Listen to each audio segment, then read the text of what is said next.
Now, I could do an editing thing, but Quinn, you could just introduce it as the Heroes Blade vibe check. We can joke that it's I don't know. Hang on. Let's fucking commit to the bit. Okay, all right. All right. You know what? Yeah. I'm going to introduce it. Hell yeah, run it. Okay, yeah, do it. Welcome to the Grafted Wargear podcast, where the vibes are in shambles. This ain't your grandma's EDH podcasts.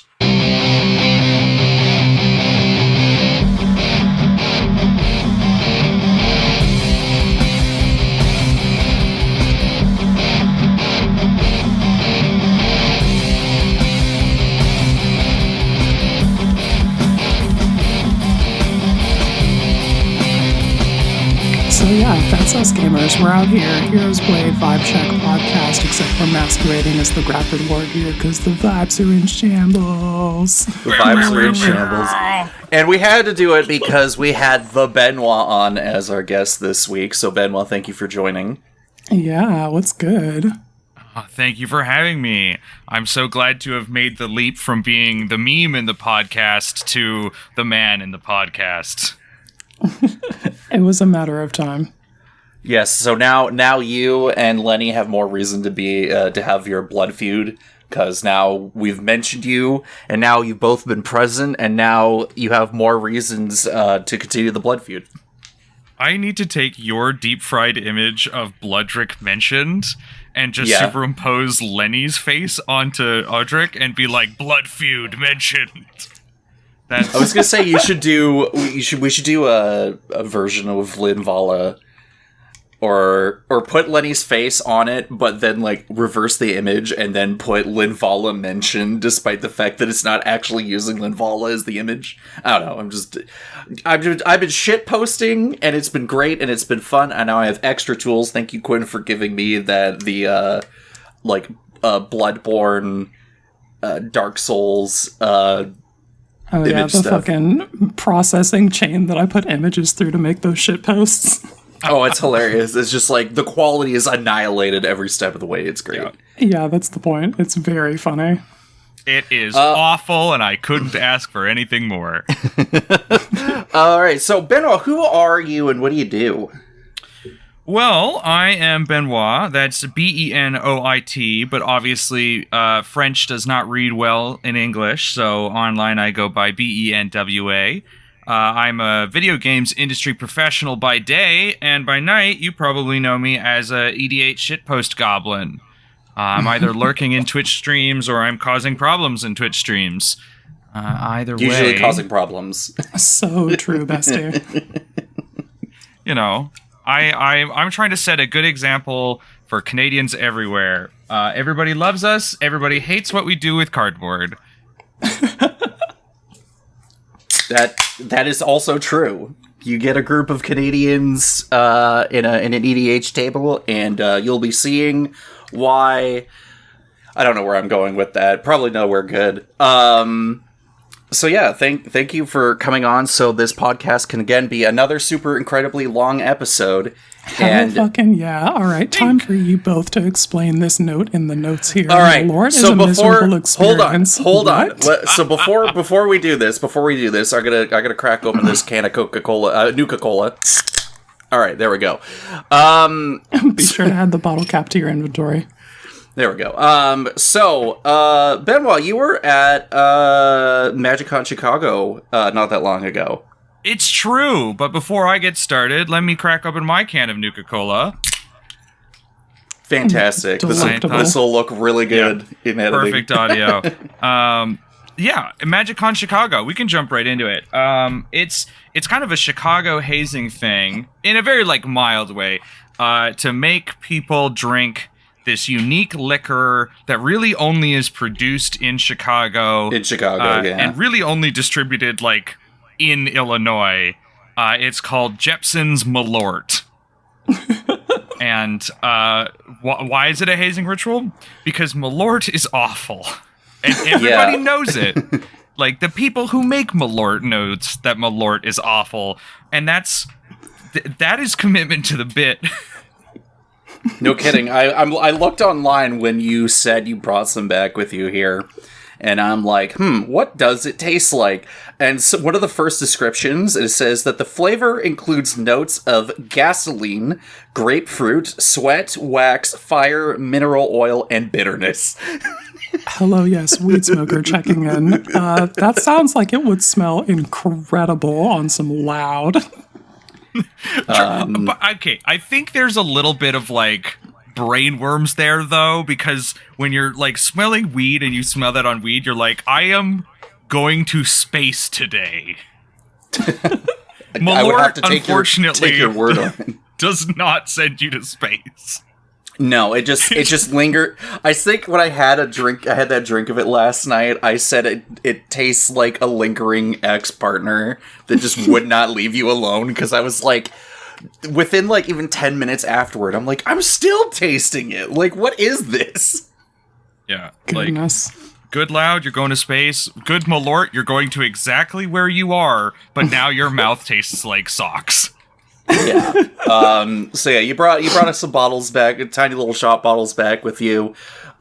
You coerced me into having some, and I was like on board right away anyway.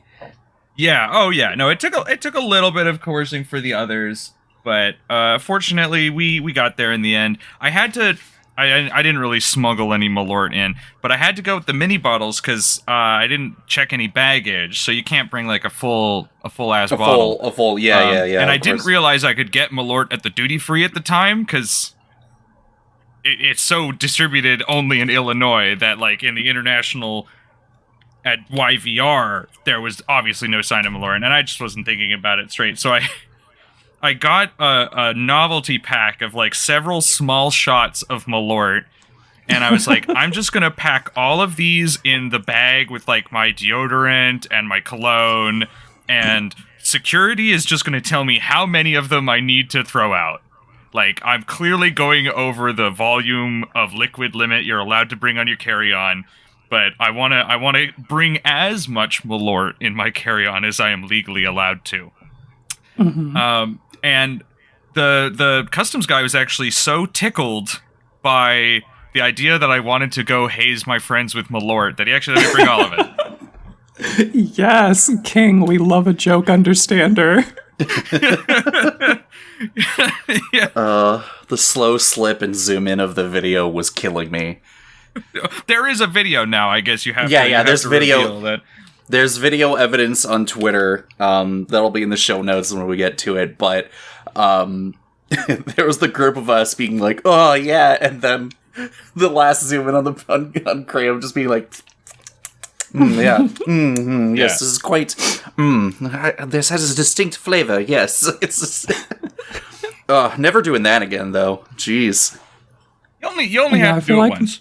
The highest praise that I've heard about that is just like, man, that Malort sure tastes, huh? Yeah, it is the most flavor of all time. Yes, indeed, it is a drink. Yeah, you're getting a lot of flavor experience with Malort. It's bad, but you're getting a lot of it. So the value for money proposition is actually quite high.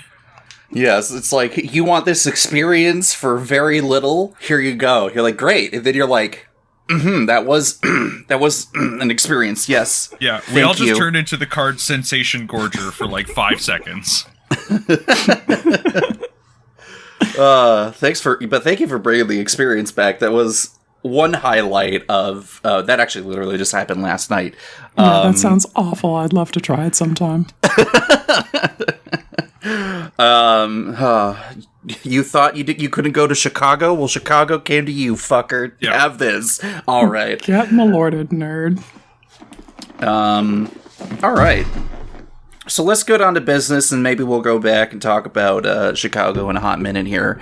Thank you to the people who responded to us on Spotify for just the general question of, hey, are you looking forward to the Fallout set that's come out? Because when the last episode came out, we were in early previews. The whole thing's out. Looks pretty good. I'm a big fan. Mm-hmm.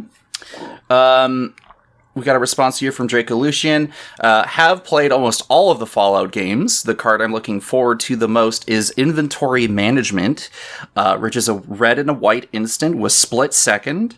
And then for each aura and equipment you control, you may attach it to a creature you control. So just swap it around on the battlefield however you want. That's pretty great. It's kind of messed up. I love that. I'm really excited for like Togo inclusive decks to have that. To just like redistribute rocks. Split second, every rock. All of those rocks on one dude. Yeah. I'm also thinking about that in the context of like me flashing an Embercleave and then moving to like resolve the equipability and somebody being like, all right, time to path your bomb. And then I'm like, all right, well, I'm not interested in that happening, but I do have this inventory management, so we're just going to suit up this other attacker instead, and you still have to answer my cleave. You know, that's sounding dangerously close to a Sunforger maneuver. Yeah, who would do that? Don't never tell me activate Sunforger. Don't ever tempt me with putting Sunforger back into Object Blood Curse just so I can specifically put in inventory management to re-equip it somewhere else. Ugh. So yeah, and then we got Claire here. Played 3 New Vegas. Wish they had a violin as a reference to the Agatha Son quest in 3. Excuse me, which I know about. I always have a soft spot for that one. Adore seeing Herald, as that quest was a doozy, thinking about what was the best to do. Yeah, so Herald is a character that was going through Fallout 1 and 2 and then showed up in 3. And as his mutations progressed, he became a tree.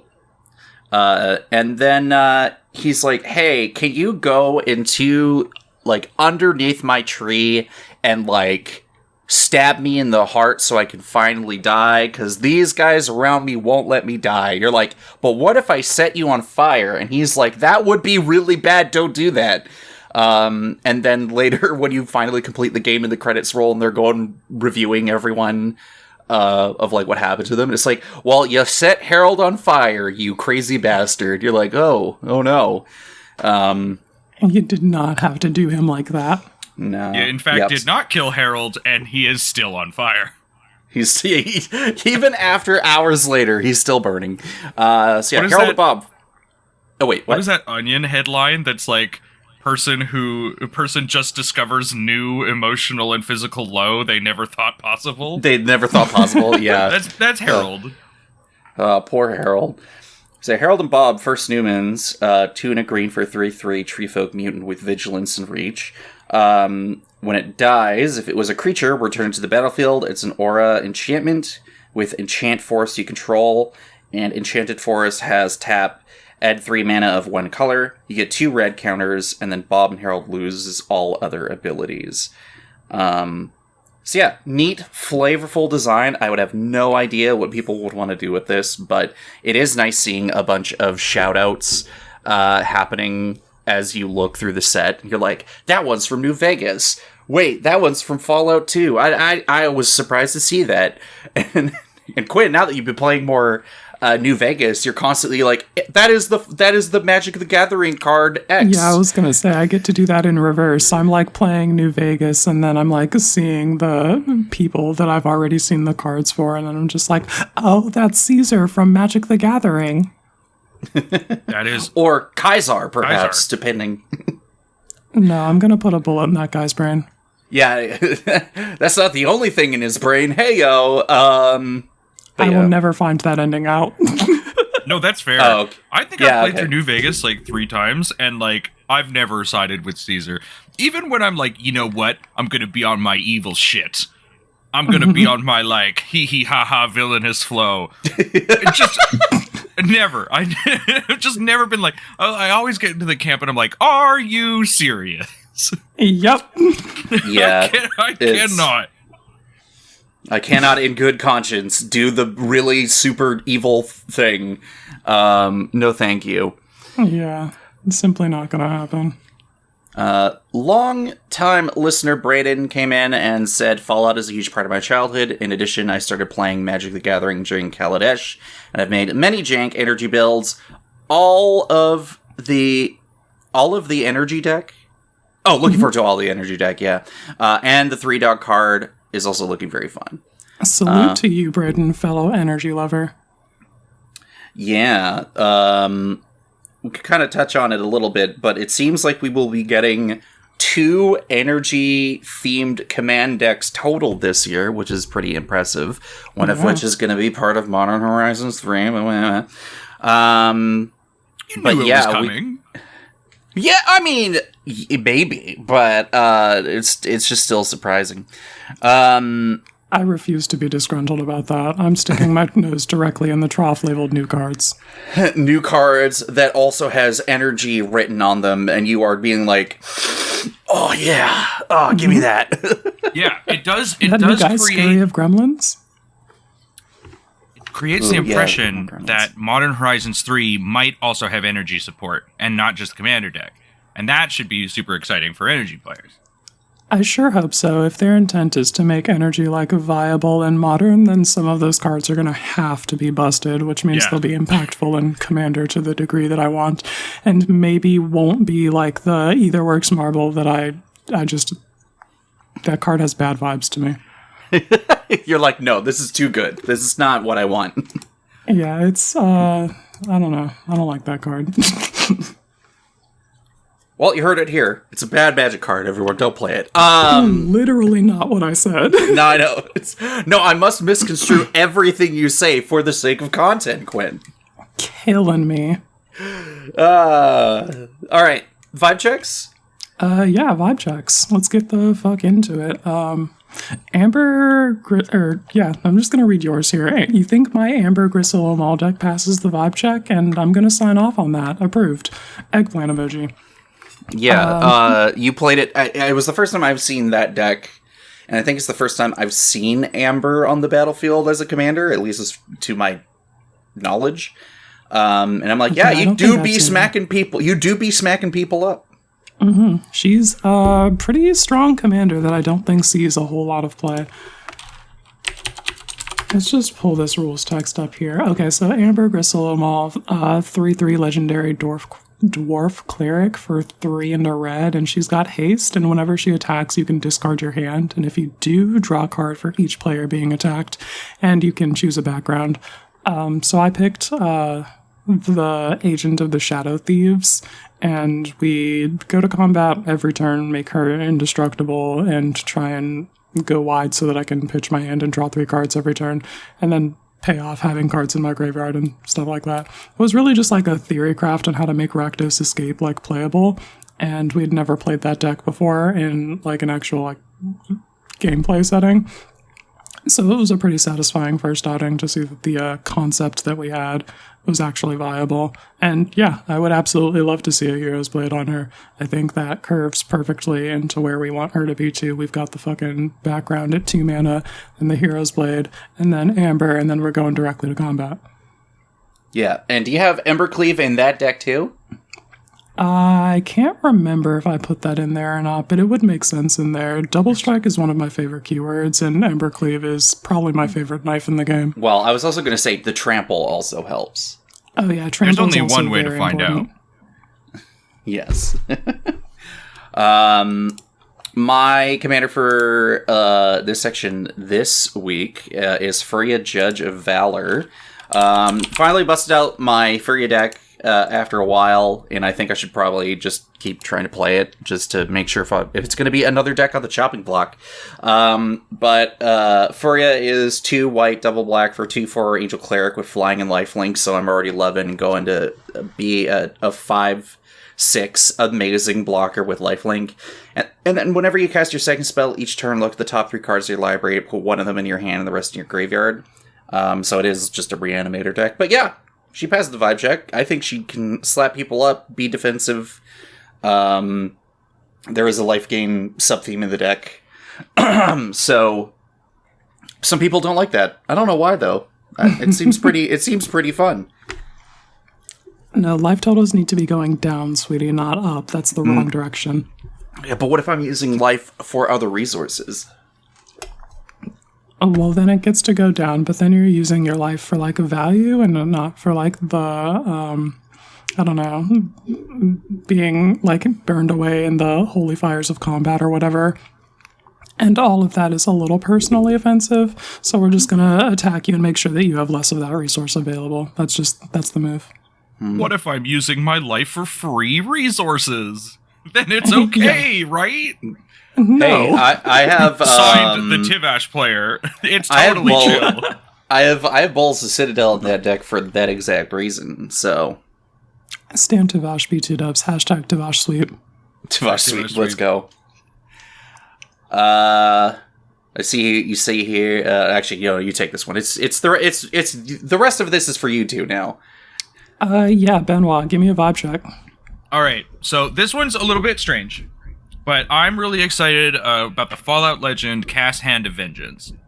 She's a red-white 4/3 human ranger legendary creature. So 4 power, hits that magic number already. Yes, obviously she can put on the Hero's Blade. She can get the 7 power. She's a 3-turn clock. What I'm more curious about, and I don't know how you're going to bust this, but just the fact that you can, make something, it activates my neurons. Whenever Cass or another creature you control dies, if it was enchanted or equipped, return any number of auras that were attached to it from your graveyard to the battlefield attached to target creature, then attach any number of equipment that were attached to it to that same creature. So, if you load up a person and they die, Cass says you can put all of their stuff on someone else unconditionally. There's something there. I don't know what. And it might just be that I'm tickled at the idea of free equipping a non-legendary creature with the Hero's Blade. Well, I mean, that's also, heck, that's the dream, I don't know. It's just, they tend to, I don't know. They've been doing a bunch of Boros equipment and aura stuff. And I think the sub-theme that they had going in the Naya scrap deck is just pretty fun. I'm retweeting Boros equipment carcinization.png. It's a circle. There's something about this being a death trigger, and maybe it's my recent brewing fascination with power matters, but there's something about the fact that this is a thing that happens when it dies that makes me want to be the author of that creature's destruction. Well, I was going to say, I could definitely see there being, a Boros Aristocrats deck with, Vicious Shadows on your top end, where you get your super loaded creature with a, big power, stack it, trigger Vicious Shadows, or get Fling, or get, Vicious Shadows cares about cards in hand, though, right? Oh, yeah, sorry. I'm thinking of, what am I thinking of? Stalking Vengeance. Yeah. Is what I'm thinking of. That was one based off power. You can get Brian Strongarm. Stout Arm. Mm-hmm. Okay. Fling and all. Now that other stuff, you get there's a lot of Fling variants that are all pretty cool now. So you could soup up your stuff, get that new Brotherhood of Steel, Pure Steel Paladin, throw all your equipment on something, fling it at someone's face, trigger cast, throw it on something else, fling that to trigger your Stalking Vengeance. It's, cook, let them know. Yeah. I'm sure we'll get back around to it when we talk about brewing, but I'm actually kind of tickled at, there's been a few red-white legends that care about equipment, and so it's easy to be oh, I sleep, but they care about equipment in ways that they haven't previously cared about equipment before, that I think helps recontextualize what you're even doing with an equipment deck in the first place. And this is I am, everything with the equipment on it is disposable because I am specifically not having to worry about what would otherwise be the sort of laborious cost of putting all that stuff back on. Yeah. I'm just saying have a Pure Steel Paladin as an example of maybe as a way to have everything be shortcutted so you can stack everything up and then pull the trigger. But yeah, it'll be, I'm curious to see what you and maybe other people will do with this. Yeah, you got to put that list together so we can see what's good in like Moxfield or something. I want to see how that works. Well, we're cooking. All right, glad to hear it. Ben, what do you got? Yeah, gamers been playing a lot of Dr. Madison Lee, and she does not pass the Heroes Blade vibe check. Womp womp. Yeah, she's also kind of a terrible character, but that's a whole other discussion. Why not? That's a whole other fallout. All right, so that's two whole other fallouts, but anyway. Yeah, we're probably not going to see that. Okay, anyway, about Dr. Madison Lee and why she doesn't pass the Heroes Blade vibe check. Homegirl is almost always going to be tapped at the point where it matters. You're using your energy to give creatures haste or draw cards or reanimate a thing that you might want to, like, do something with. Like, it enters tapped, but still, you might have purposes for having reanimated a thing like that turn. And it's just, like, at any point where she would be, like, blocking or anything like that. Like, I've already tapped her to activate her ability, and she's definitely not going to combat because I'm trying to tap her to activate her ability. All of that is just like, this is not serving a purpose in this deck besides being an artifact that triggers getting an energy when you cast it. And it maybe is questionable about doing that in this deck anyway, because the, like, 2 mana value and Mats comes down on 3. So it's just like, all of that is like, all right, gamers, I don't super care about that knife here. Yeah, she is literally and figuratively a battery. Yeah. So, don't really see that going anywhere. Fair enough. But we still got to try.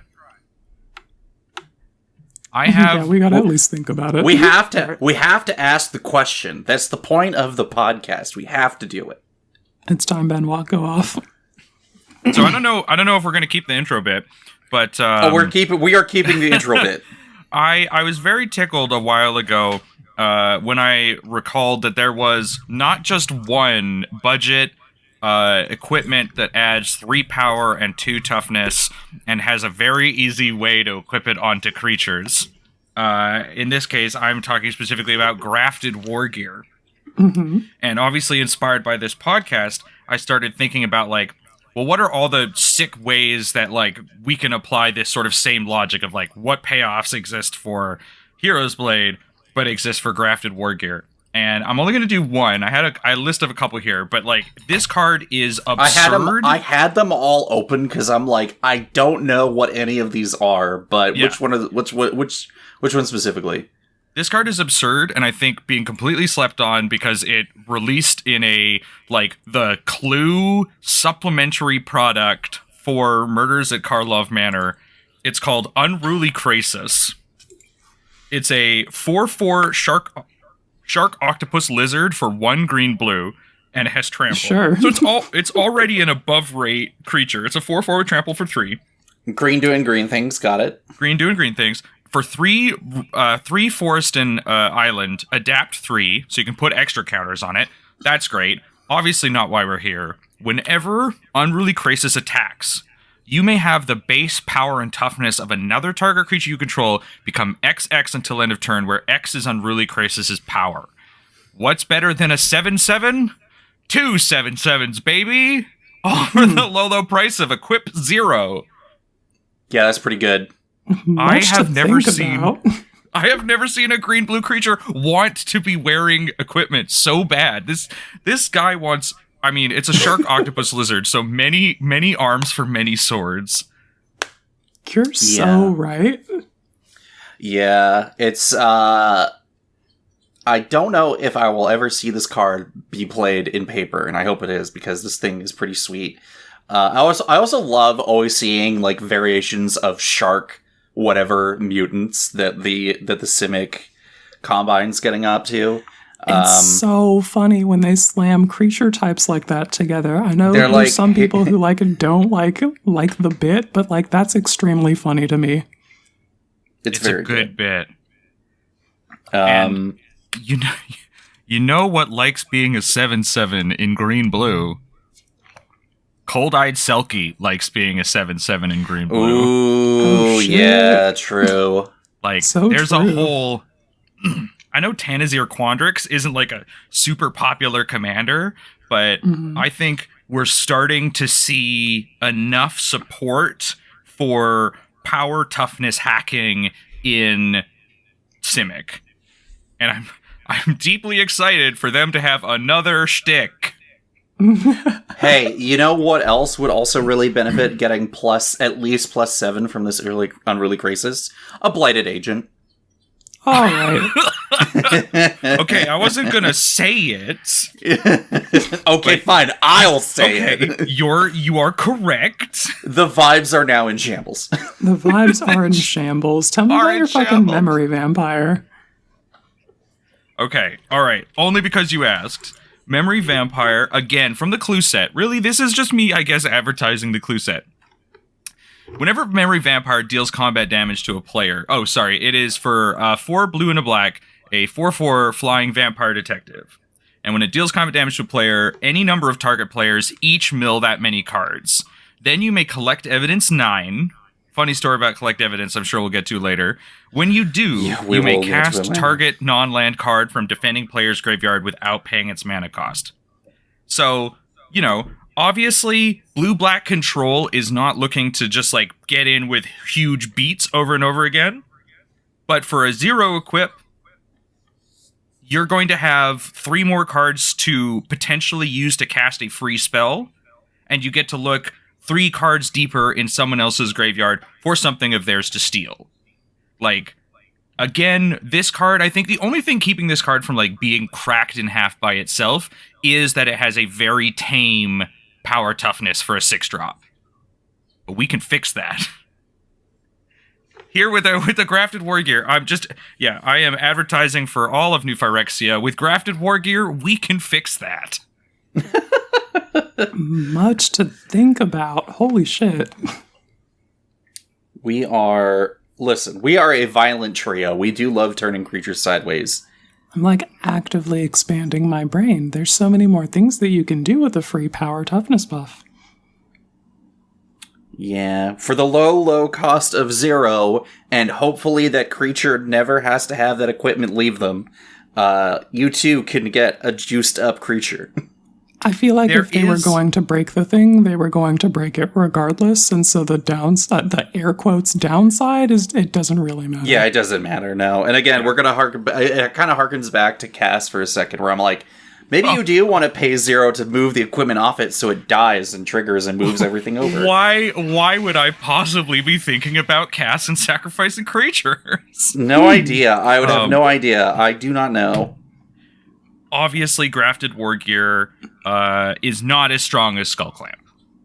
But I feel like it comes from the same world where, in that era of design, it was implied that your creature dying was a bad thing. And Technically in a 1v1 format, if you're trying to keep in the plus from your opponent, then, like, I imagine you want to keep your creatures around? as a Mayhem Devil enjoyer... Oh, well, in Nothing that is case, safe. nothing is safe. True. I'm True out here enough. making devil tokens. I want them to be dead as quickly as possible. I'm Those also dang a Mayhem Devil enjoyer. Wow, what an oppressive Magic the Gathering card. My beloved. And hey, so who's this motherfucking Ezio guy? Yeah, so Ezio Auditore da Firenze from fucking Assassin's Creed, the set from Magic the Gathering, passes the vibe check. So hey, because obviously we're all very excited Magic players, you know, a bunch of cards got previewed well ahead of time when stuff's coming out. But yeah, Assassin's Creed's gonna happen, and Ezio's pretty sweet. Yeah, we're just going to pull this guy up here so we can read out that lovely, lovely rules text. Ezio Auditore de Firenze is a legendary creature human assassin for 1 and a black. He's a 3/2 with menace. And he says, assassin spells you cast have free running black. You may cast a spell for its free running cost if you dealt combat damage to a player this turn with an assassin or a commander. And whenever Ezio deals combat damage to a player, you may pay Wooberg if that player has 10 or less life. When you do, that player loses the game. You know, I thought they were going to stop doing these 5-color / monocolor designs, but I'm willing to accept this on an exception basis. Yeah, I don't know. Oh, go for it, Quinn. I don't know. I don't want to, like... They're gonna do what they're gonna do, and I just, like, am gonna play the cards if I like them. Yeah. I mean, much the same mindset, where it's like, I think we all know that, like, Najila, too strong. They acknowledge it's too strong. And obviously, you know, the Wizards, the Magic fan base has never been reactionary for a day in their lives. Never, not once. Are often calling for them to just, like, stop exploring that concept altogether. And I think that's not practical. Like, it is an interesting design space, and obviously it is a very challenging design space, and they haven't, like, figured it out yet. But Ezio is so far away from Golos. Oh, yeah. No, it's completely night and day in terms of effectiveness. Every iteration, they are slowly getting better at this idea of, like, what does 5-color look like for a monocolor legend. Because, like, it being a monocolor legend is just a design choice so that you can get it out sooner. And Ezio's 5-color ability isn't even relevant until late game. It's just so you can have the colors for, like, assassins, which I think makes it a lot more potentially interesting, especially with the Assassin's Creed set. Like, every assassin would have to be mono black for him to work. Yeah. Which is obviously not indicative of, like, their affiliation or what type of character they are, or like, you know, for each of their particular games, depending on... Because what type of set is this supposed to be? It's supposed to be sort of like an Aftermath-ish set, I think. I think it's like modern legal or whatever, but the packs are not draftable because of the amount of cards in them or some shit like that. I didn't fully research that, and I'm spinning it off the top of my head, so if it's wrong, then, you know, it's wrong. My bad. Yeah, I'm not too worried about it. We'll see what happens when they actually announce more of that in, I don't know, some amount of time. Yeah. Anyway, the guy passes the vibe check because, like, he's legendary, comes down early, gets, like, 6 power, and assassins are, like, not particularly beefy, just, like, as a creature type. So any power toughness buff I will take, and that one I can have for free. So, yeah, we're absolutely running that. I also think it's kind of neat because, like, the hidden blades are, like, a pretty big deal for assassins, and, like, they have that as an actual, like, equipment that you can run, but the hero's blade is kind of just like, oh, it's Ezio's it's his hidden blade. It's his hero's blade, except it's not, like, mechanically the hidden blade, you know? It's fun to, like, put the, like, place the lore object on the mechanical game piece. Mm-hmm. I mean, heck, and getting a hidden blade mock-up version would be pretty easy to do. Yeah, that would be very easy to do. Might do that. Except that they have the actual card hidden blade, so probably should not do that for clarity's purposes. Well, I would just be like, you know, don't use the same artwork. But yeah. Yeah. Yeah, I think we're good to move into the content/news section. Cole, what you got for me? Yeah, not a whole lot of written article stuff this week. I kind of just was like, if something comes up, I'll throw it up there, but nothing really came up or nothing really caught my eye. But I have just been catching up with a lot of podcasts. In particular, I've been listening to the Legendary Creature podcast after your recommendation there. Oh, yeah, I was like, listened to that last week, and I'm glad to hear that you're like actually listening to that now, because I really like those guys. I recently went over like the review of all the legendary creatures in the set, and I don't know who was with them that episode who was helping like read out the questions or like the what people were thinking about. That sounds like them. Tiff. Yeah, Tiff was like, repeating someone who's like, yeah, you know, if you think mayonnaise is spicy or like mayonnaise is a spice or whatever, and I just fucking died like hearing that. I was like, yeah, that's a pretty boring ass straightforward magic. And then it went into a discussion of adding mayonnaise to guacamole, and I was like, this is pure nightmare fuel. What is happening with this discussion? But it was great. And then I've been Legendary Creature Podcast, baby. Then I recently listened to Brew It or Screw It with the host Cody and Laz. Seems they do an episode about once a month, and they just go back and forth about how they would upgrade the other person's deck for that episode that week, and sort of like the cuts that they would make and what they would swap in the meantime. And then they ask the question of whether or not they finalize the swaps and then brew it, or screw it and just throw it away, or do it at a later date or whatever. So they got a cool vibe. I like what they've been doing. One of the last couple episodes, like they actually met up for a in real life recording. Isn't that the dream? Yeah, it's a good time. I made Laz do Volo posting, which we'll be talking about a bit later. Nice. So shout out to those two. And then I watched a bit of the new Elder Dragon Social Club at Loading Ready Run, and the new Fallout precons. And then there's also Kurotsuki's video on the Fallout precons, which had a very like, you know, for someone who's it's very heavily edited intro, which I think was really cool to see, and a lot of familiar faces too. Yeah, that was a really cool intro piece that they put together. On the same lines, it's Fallout Precon content week, and I've been slurping all that up. Spike Feeder's is like 3-4 games deep, something like that. Watched all those, watched all the ones that you mentioned. Just really cool seeing all those cards and people playing them, and I'm excited for other people to start getting their hands on them so that I can play them some more.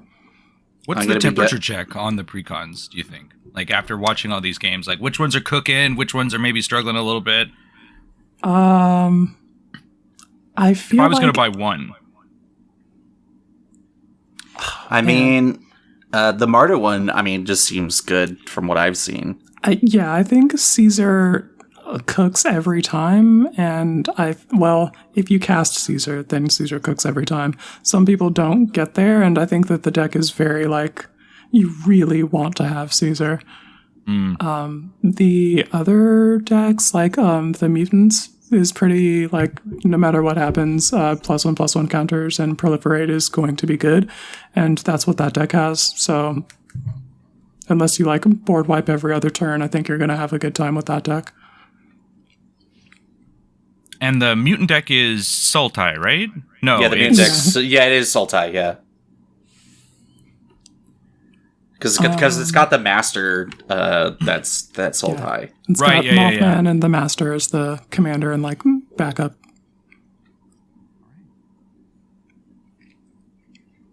Thank you. I definitely, sure. as I'm staring at, like, my still in the box Warhammer 40K precons, AC tire. You're slowly amassing, like, a collection.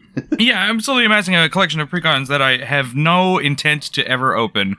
I finally busted open the packaging on my Fur Crag Is It Go Dragons deck.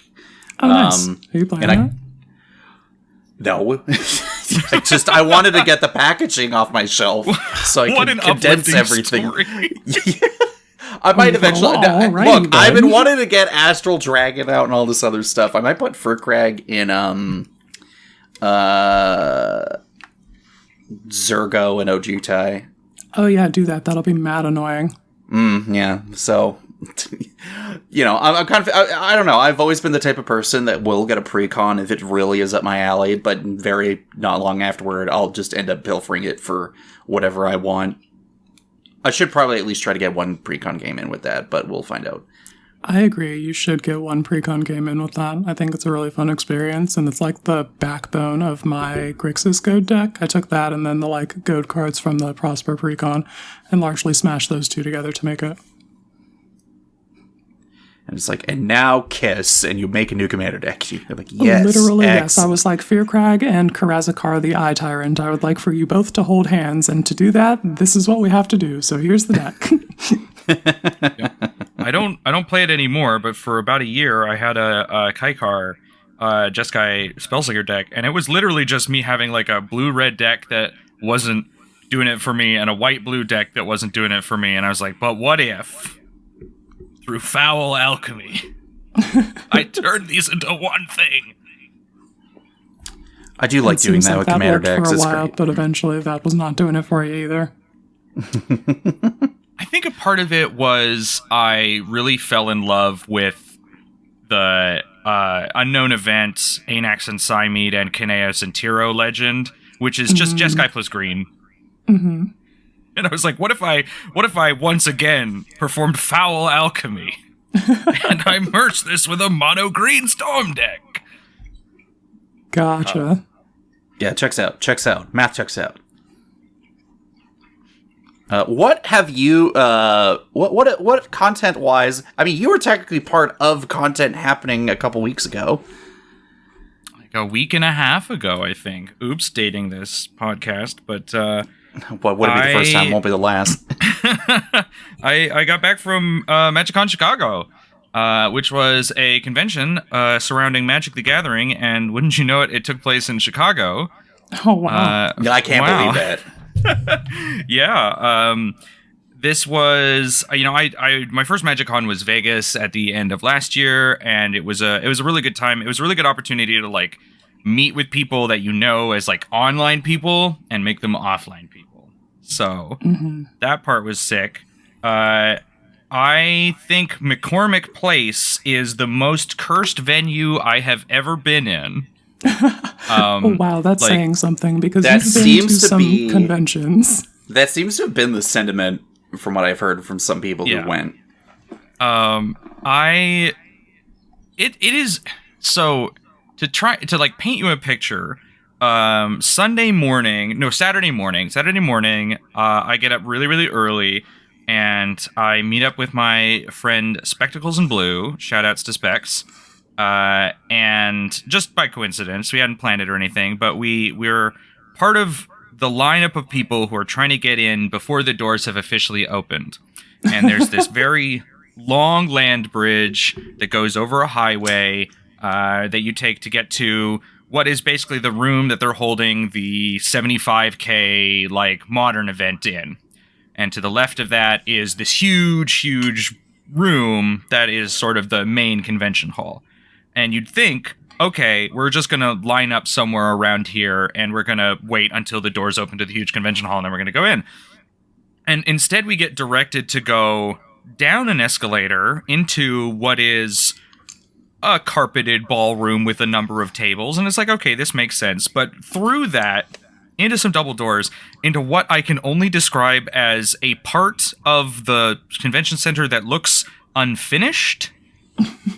Incredible backrooms energy. It's just concrete, unpainted concrete spanning every direction with just evenly spaced pillars. So just pure liminal space right in front of you. Pure, and it's underneath. We are now directly underneath the big convention hall, so it's the size of like a small sports stadium of just concrete liminal hellscape. And we just get corralled. Was there a ball pit? You know, I did not see a ball pit, but it had huge DashCon energy. Fortunately, you know, the rest of the con space was quite nice. It was super big. It got incredibly busy. Saturday, I played most of my games on the floor, which I can't recommend. Not as a mid-30s gamer. Yeah. My knees. They're You're like, not what they oh, used to. feeling the pops as you're moving. I got to do a bunch of drafts of Murders of Karlov Manor by just sort of like hanging out near and around some friends. It's an interesting set to draft. I hadn't played like a real life in-person limited thing for quite some time. And I think the crown jewel of my entire trip was that same day I ran into Steel City Steph and Brad. Ooh, yeah, awesome. And they were just hanging out near the entrance of the hall. They were finishing up like a quick dinner or something, and I came up and I said hi. Like we've met online. I am THEBENWA, and they were like, oh yeah. And I asked them, like, is there going to be a lobby con tonight? Do they have plans to get some more games in? And I discovered that they were one person short of a conspiracy draft. Yes! This was what you were telling me about. Okay, yeah. It turns out, and I won't put the other Ben on blast too much, but the person I was rooming with was the 8th seat for this conspiracy draft. But they were like feeling under the weather towards the end of the evening and had to dip early. So I ended up being like the understudy Ben for this conspiracy draft hosted by Mishodum.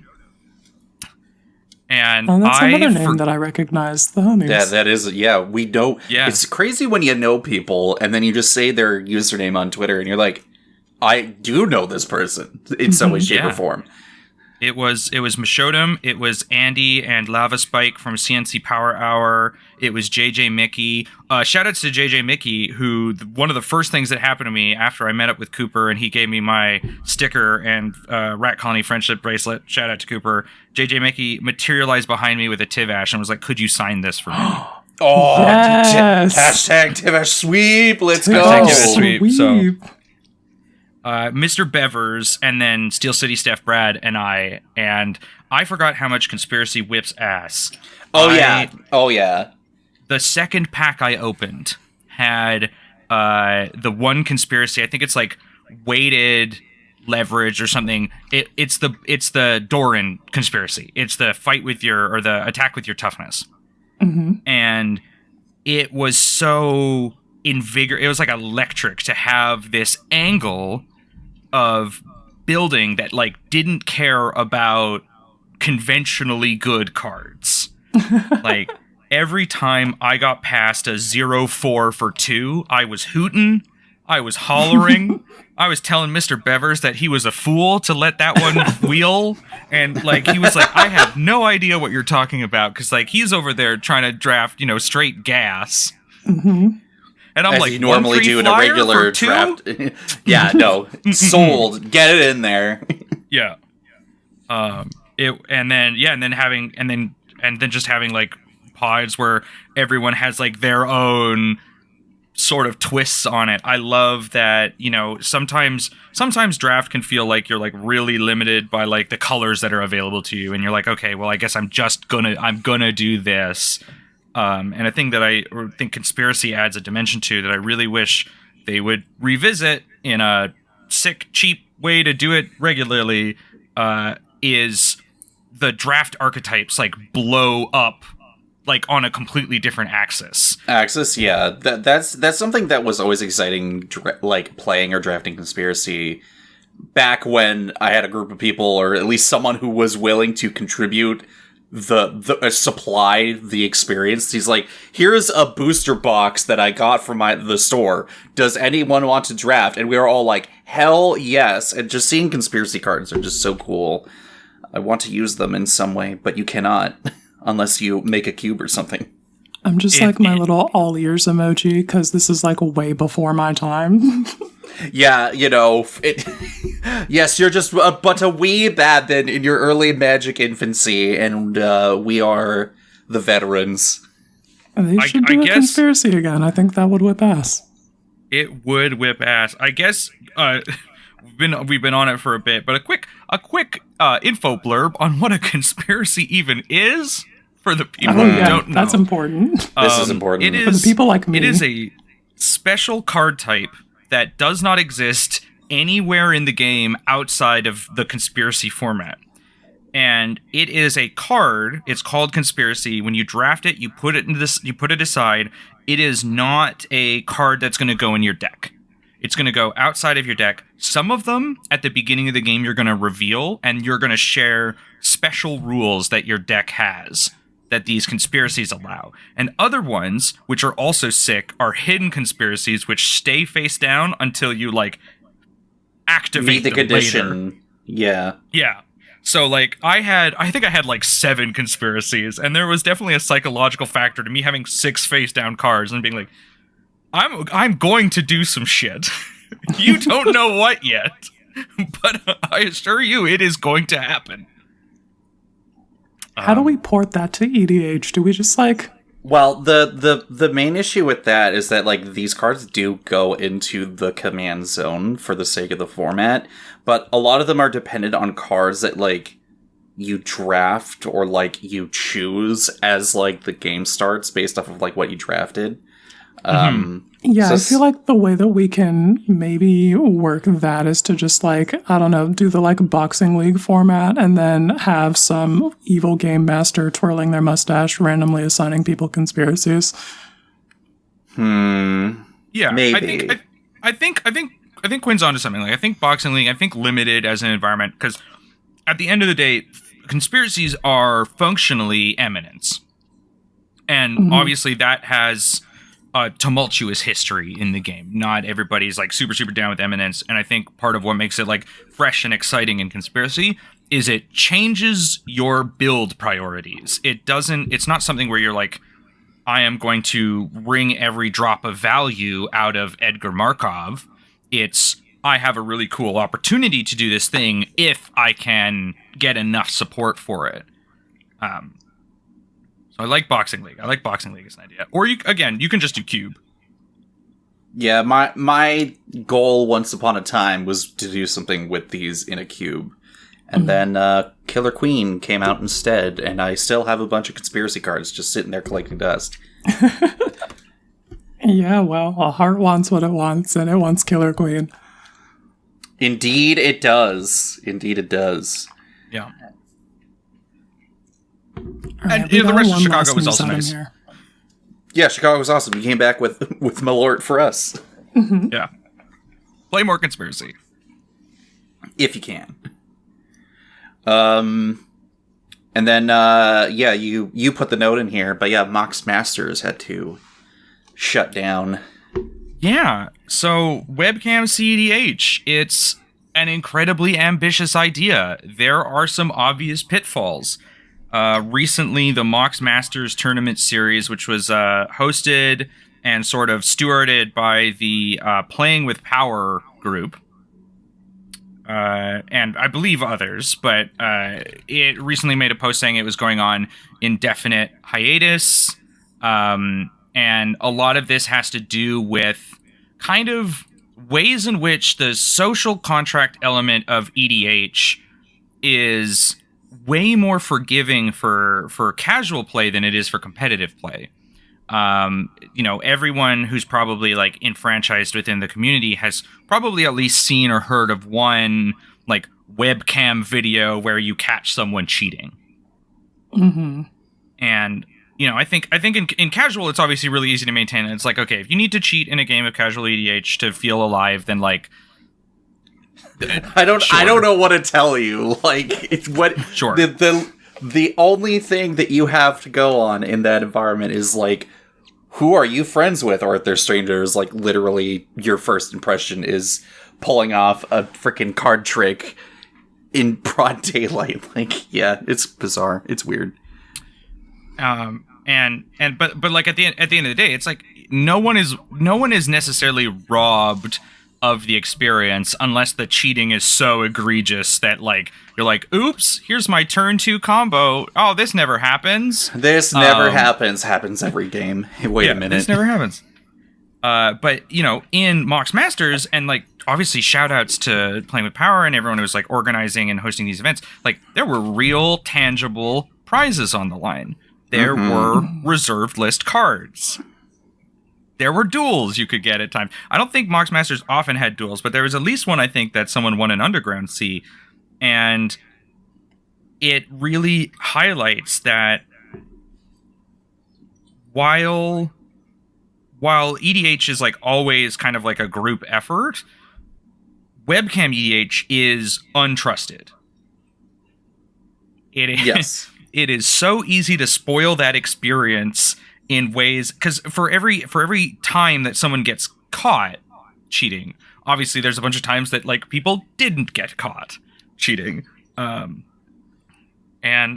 it really just exposes that like the moment there are stakes for some of this, for this game, it's too easy to throw any of the social contract out of the window.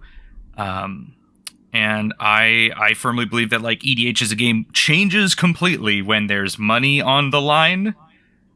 And it sometimes makes people do really ugly things. And now, frankly, a pillar of the CEDH community has had to go on hiatus. I'm certain when offline tournaments become like a more regular thing, like they'll be back. This is definitely not the end of Mox Masters as a concept. Yeah, I would hope not, because the scene's gotten a lot more of those types of tournaments happening, and it's just exciting to hear that events keep happening. It's just, it's unfortunate that this type of thing...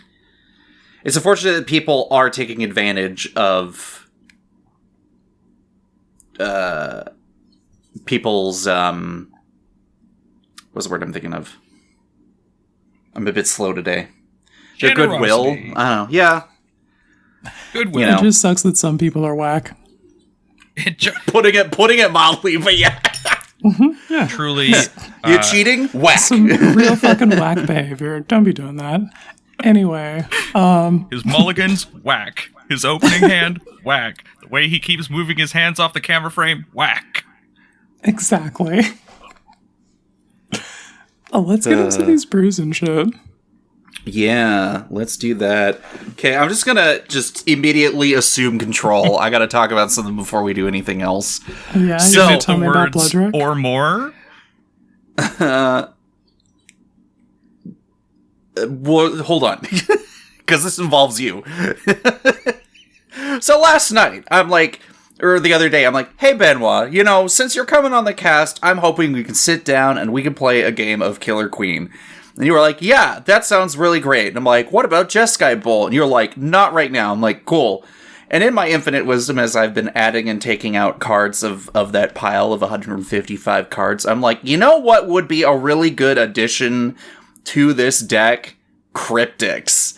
What could possibly go wrong with doing this? And then Benoit managed to throw it down on turn 2. I played it on curve. And it proceeded to annihilate the graveyard each and every single goddamn turn that he could do it. I would like to read the card Cryptex for those Go at for home. it. Yes, please. Go for it. Cryptex is a 2-mana artifact from Murders at Karlov Manor that says tap, collect evidence 3, add 1 mana of any color, put an unlock counter on Cryptex. And then you may sacrifice Cryptex to surveil 3 and draw 3, but only if Cryptex has 5 or more unlock counters. The tricky bit is in the reminder text. To collect evidence 3, exile cards with total mana value 3 or greater Oh, no. from your graveyard. Yeah. And there's no upper limit to or greater. So anyway, I'm taking this fucking card out of this goddamn deck. Yeah, that was an experience watching you proceed to strip the graveyard of each and every resource that everyone else at the table was hoping to use. After I'd so carefully put in a bunch of these surveil cards. Yeah, no, Anyway, the game otherwise was pretty good. I died early, and that's fine, but, we still got to see other shit happen. But yeah, that was a big blunder on my end for looking at it and severely underestimating what collect evidence meant when everyone is sharing the same resource.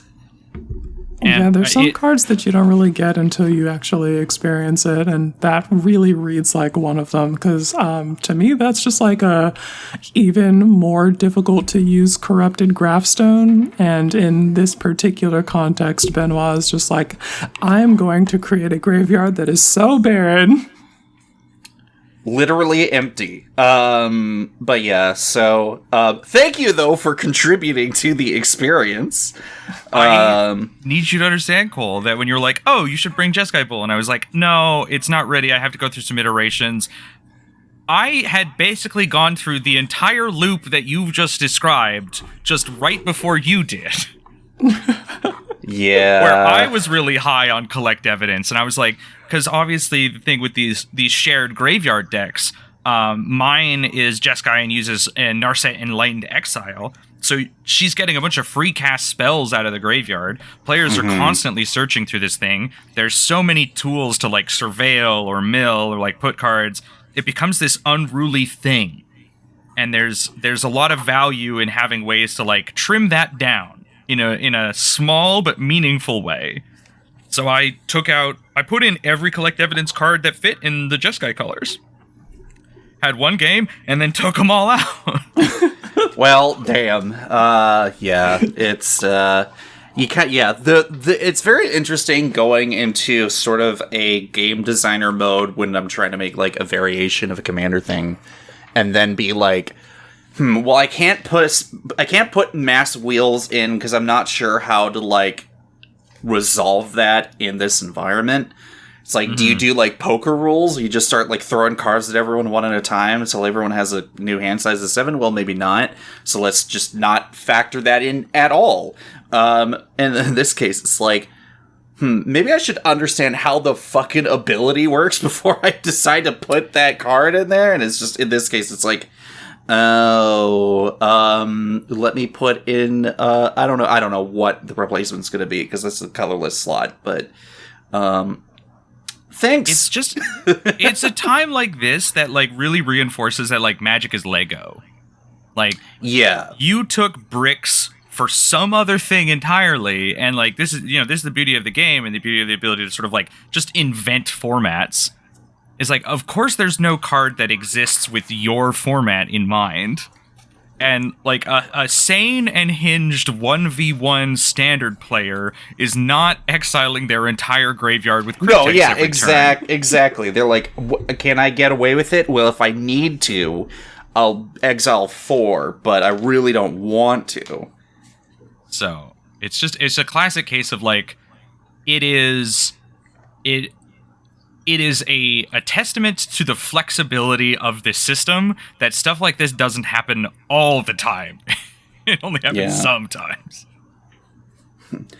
You get your little dolls together and you're like, "Hey, do this." And then all of your dolls are like, "You dumb bitch. Look, check this out." You're like, "No, don't ruin my game." And this is a major learning curve. Luckily, it's only one singular card that has caused this. It just and luckily, like, the game still continued for like, I felt like it was like about an hour, I think, give or take. I think it was an hour all told. Yeah, and everyone was doing other crazy stuff. Felamachus Lorehold hit the battlefield and was swinging out. It was pretty great. People were tucking stuff. Yeah, people were tucking stuff on top of the library or 1 or 2 cards down, and that was pretty cool. And then they were drawing it with Monarch, and every other part of the intent of that format is working out. Just not the graveyard. Speaking of dolls, though, Quinn, I can't help but notice in the show notes you have something called the Special Project. Yeah. Okay, so they put out a brand new artifact type called Bobbleheads, and I naturally have been fucking obsessed. So the whole idea here is to figure out how to weaponize bobbleheads. And we've got actually a couple of builds of this now. My first effort at the special project was with Dr. Madison Lee. In part an effort to have more of like an actual like a death laser that I'm working towards with that deck, because I felt like it didn't come with one, or at least one that was satisfying enough to me. So we came through with the special project, a deck built to just make a metric fuck ton of bobbleheads and weaponize having that number of them with like Brutaclad, so I can like use the charisma bobblehead to damn gamers. Do I need to like say what all these bobbleheads effects are? I think we should summarize Like, what's the particular one that you're focusing on? Because one of them has a built-in win condition. All right, so the bobbleheads they have the special stats, so the strength, perception, endurance, charisma, intelligence, agility and luck. Yeah, so all of those. They're all 3-drop mana rocks that tap for 1 mana of any color, and they all have an activated ability that does something. Some of them draw cards, some of them make guys indestructible, give haste, that kind of thing. The main ones that I'm concerned about are the Charisma Bobblehead and the Luck Bobblehead. The Charisma Bobblehead, you pay 4 and tap it to make X soldiers, where X is the number of bobbleheads that you control, and the luck bobblehead has you roll X 6-sided dice, where the number of bobbleheads you control make a tapped treasure token for each even result, and if you rolled 6 exactly 7 times, you win the game. So the game plan here is to make a metric fuckton of luck bobbleheads in particular, and roll a lot of times to maximize the chance of winning the game. And if that pie in the sky game plan doesn't work out, then we have the charisma bobblehead to make a metric fuckton of soldiers, and we can use either just the sheer numbers of that or one of our force multipliers in the form of like War Leader's Call. That's a glorious anthem plus impact tremors, or Brutacloud, turning all of my little tokens into one high quality token. And I think that's the most viable game plan to win the game with this deck. But the luck bobblehead is very cool and good to look at, and think that maybe that works. Speaking of bobbleheads, have you found very many in New Vegas so far? I have not found a single bobblehead in New Vegas. That is wild. All right. Aren't they the snow globes in New Vegas? I don't know, because I haven't found any. You haven't even found any snow globes either? No, I've been doing the main quests and side quests. I don't know where this go. You are... Okay. No, I can't believe this. we can't be gatekeeping here. Fallout is a brown game. It is a brown and yellow and gray game, and what we have just asked Quinn is, did you find the tiny, hard-to-see items strewn about a room with 1,000 tiny, hard-to-see items in it? I can't believe you haven't done this. I did not even know that that was a thing to be looking for. Well, so all of that is just, like, not gonna happen, likely. Fair enough. Also, I'm playing that game on, like, content tourism mode, so if there's I'm super not interested in being challenged when I play that game. Fair enough. And so this is New Vegas, right? It's like, yeah. Yeah, this is just New Vegas. There aren't bobbleheads in New Vegas, I just checked. Okay, fair enough. Understandable. Oh, okay. So I'm fine. Anyway, fucking Magic the Gathering again. So we chose Dr. Madison Lee for this game plan, and she's cool because every time I cast a bobblehead or one of my bobblehead support cards like a Sculpting Steel or any of the artifact clones that enter the battlefield as another thing, then she cast trigger, gives me an energy, and I can use those to draw cards and keep the game plan moving forward, or to reanimate one of the like 5 or 6 mana artifact clones, or reanimate a large robot. We've got the like 3-fold Thunderhulk and one of the other big guys, Cityscape Leveler and like Ruin Grinder. Brutacloud's an artifact too, so I guess if he gets broken, then we can use her ability to reanimate him. And he's pretty central to having a way to end the game, so we're pretty invested in having him around. But gamers, I don't know if she's the best commander for the job. So we took another look at the data. And we came with Special Project Mark II. And for this one, the commander is the 15th Doctor and Tegan Jovanka. Oh, she did do the Doctor Who thing. There it is, gamers. Your fucking Your obligatory Doctor Who mention. Get in the TARDIS. I want off this ride so bad. Leave me alone. I will never. All right, so the important cool things about the 15th Doctor. He enters the battlefield or attacks, mill 3 cards. You can put an artifact with mana value 2 or 3 from among them into your hand. And Tegan says whenever you attack, target attacking historic creature gets +1/+1, gains indestructible until end of turn. So I can yeet this guy into combat, make sure that I'm always milling cards and putting cards into my hand. All of my bobbleheads are 3 mana values, so if he mills 1, I put that into my hand. He was in the 99 of the Dr. Madison Lee deck and was constantly, like, the best card on the board, and it was just a matter of, like, alright, well, if I'm going to play around this guy like he's my commander, I might as well just put him in the command zone and like, give him the title and pay him appropriately, like that kind of situation, like he's already doing the work. So yeah, we're gonna try that. We haven't gotten a game in with it, but it looks promising. The other thing that we did was, because we don't have Madison Lee in the command zone anymore, we took out the 5-ish cards that we had in there that referenced energy, because they don't do a whole lot without her. And in their place, we've got cool stuff like Forensic Gadgeteer that gives activated abilities a cost reduction of 1, which makes activating the bobbleheads better. And additionally, whenever you cast an artifact spell, Investigate. So I can just like run those numbies up. The cool thing about the 15th Doctor, he also says the first non-artifact spell you cast each turn has Improvise, so I can turn these junk artifacts and things like that into, air quotes, mana to cast other spells. We've got like Brilliant Restoration in here that's worth casting, and Wake the Past and some stuff like that.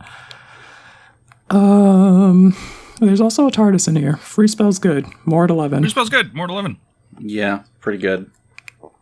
So yeah, I think this version of the deck is probably gonna perform better because he just overall does more than Madison did for me. We'll talk a little bit more about her later, I think.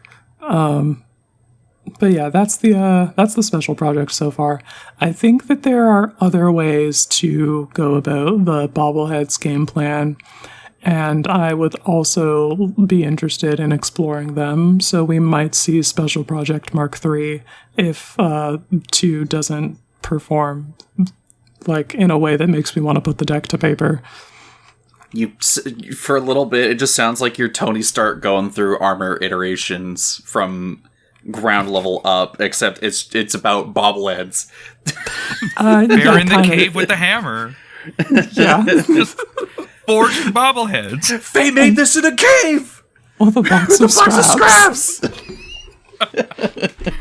And that is kind of the intent behind just typing, like, naming it Special Project and then just, like, putting Special Project in the thing with no other fucking notes. It's time to figure out how to... It's time to find out how to make a mod in New Vegas that specifically is the Empress Quinn Special Project, but all it is you find a terminal with just notes on additions to a fictional card game that doesn't exist within the universe, and it's just mad fey postings of just being like the bobbleheads, but there's no bobbleheads in New Vegas, so it gets even more bizarre.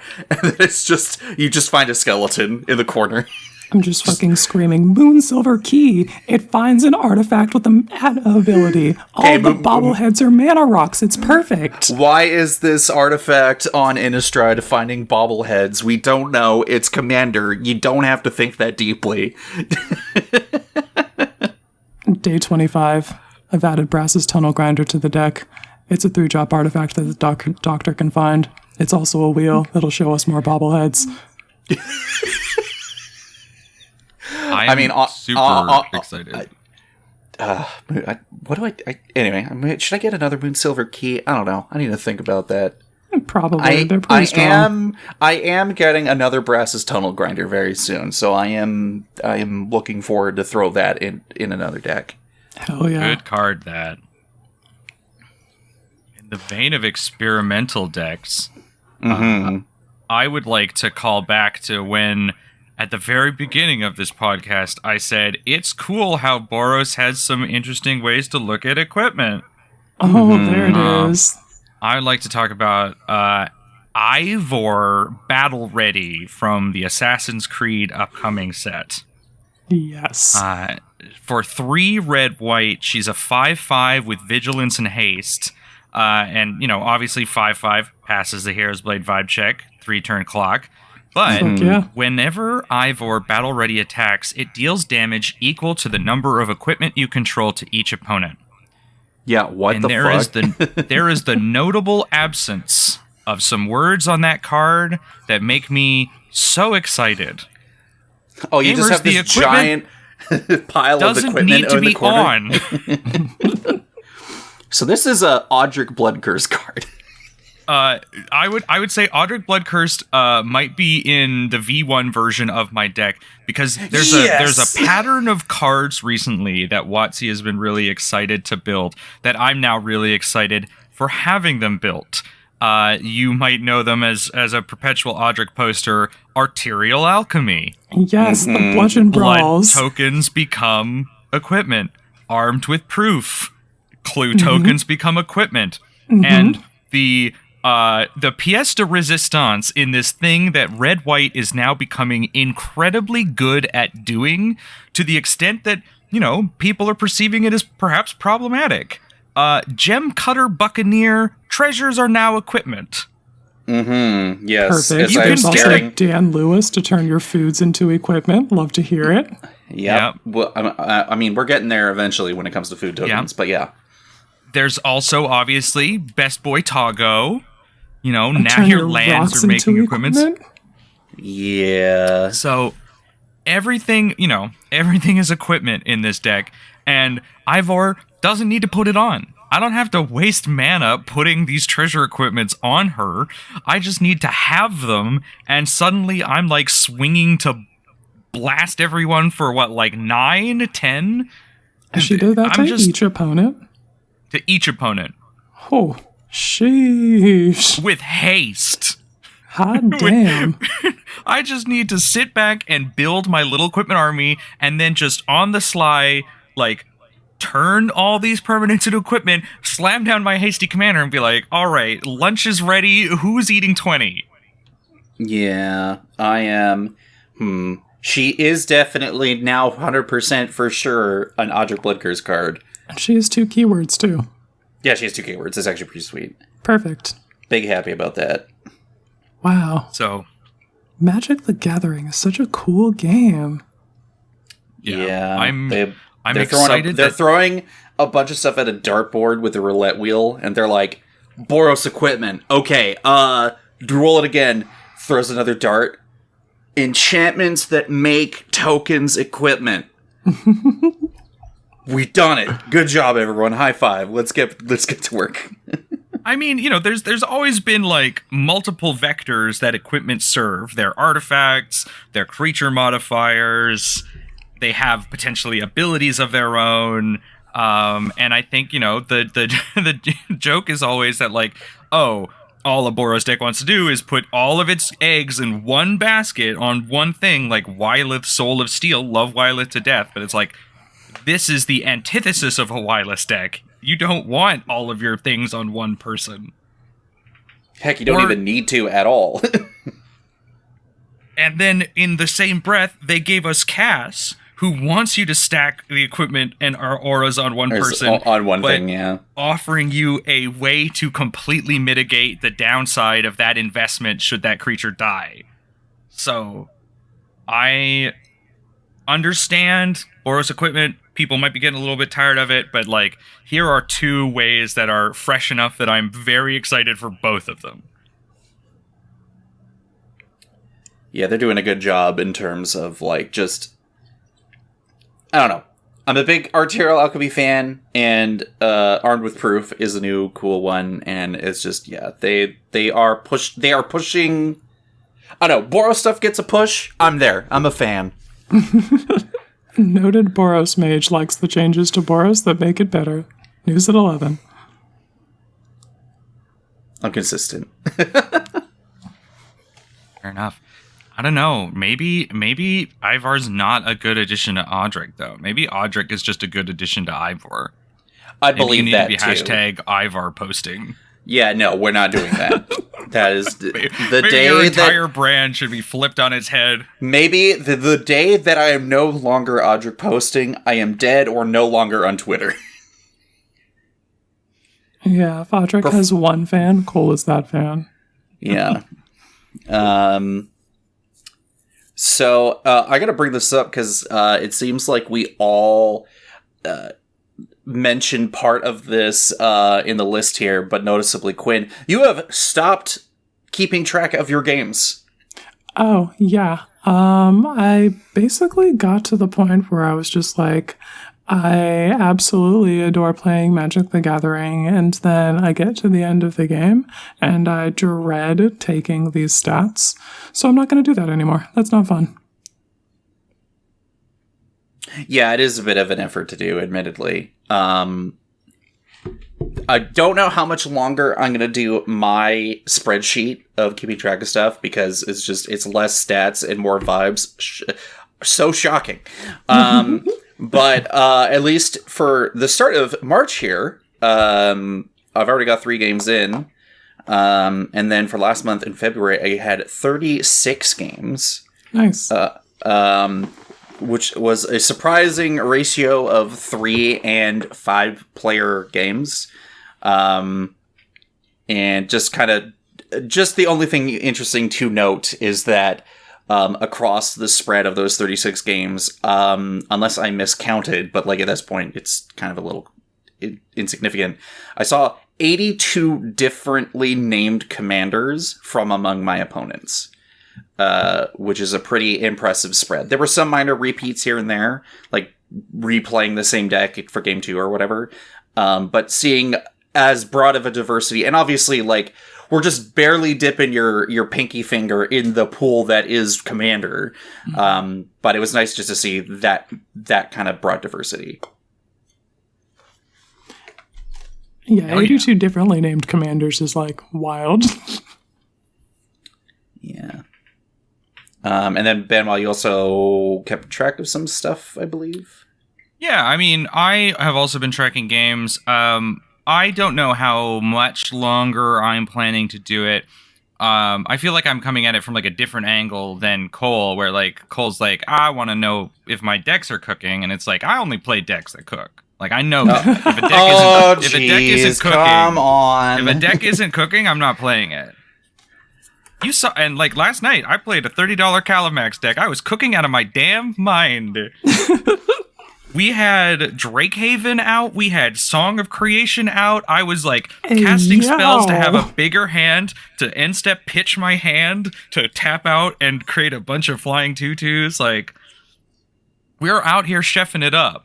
But I do like a reminder as to like when a deck is possibly overperforming, when a deck is potentially, you know, something that I'm either pulling out at the wrong times, or is maybe just like what it's doing is attacking on an axis that makes it particularly hard to stop. And if I need to like tone that down a bit, because like obviously the goal this year is to kind of float at a like 30-ish% win rate. Because I want to know that like every pod I'm going into, everyone has as close to the same chance of winning as possible. And obviously I can only contribute like 25% of that to it. Though I will say I have recently found a new way to tank my win rate that will become a statistical anomaly that might render this entire document useless. In the unknown event card Beleaguered Boxer. Which is a 5-color legend that tries to adopt the trappings of the boxing league, where you can only have the Beleaguered Boxer if the deck was originally built from no more than 36 booster packs and basics. And every time it enters the battlefield, you open a pack, and you can take 3 cards from that pack and basically burn 3 cards from your deck. And now these 3 new cards in your pack are there. And gamers, the deck is not good. No, you don't say. it is fun to me because it is a deck that I cannot imagine playing it on the axis of even trying to win the game for quite some time.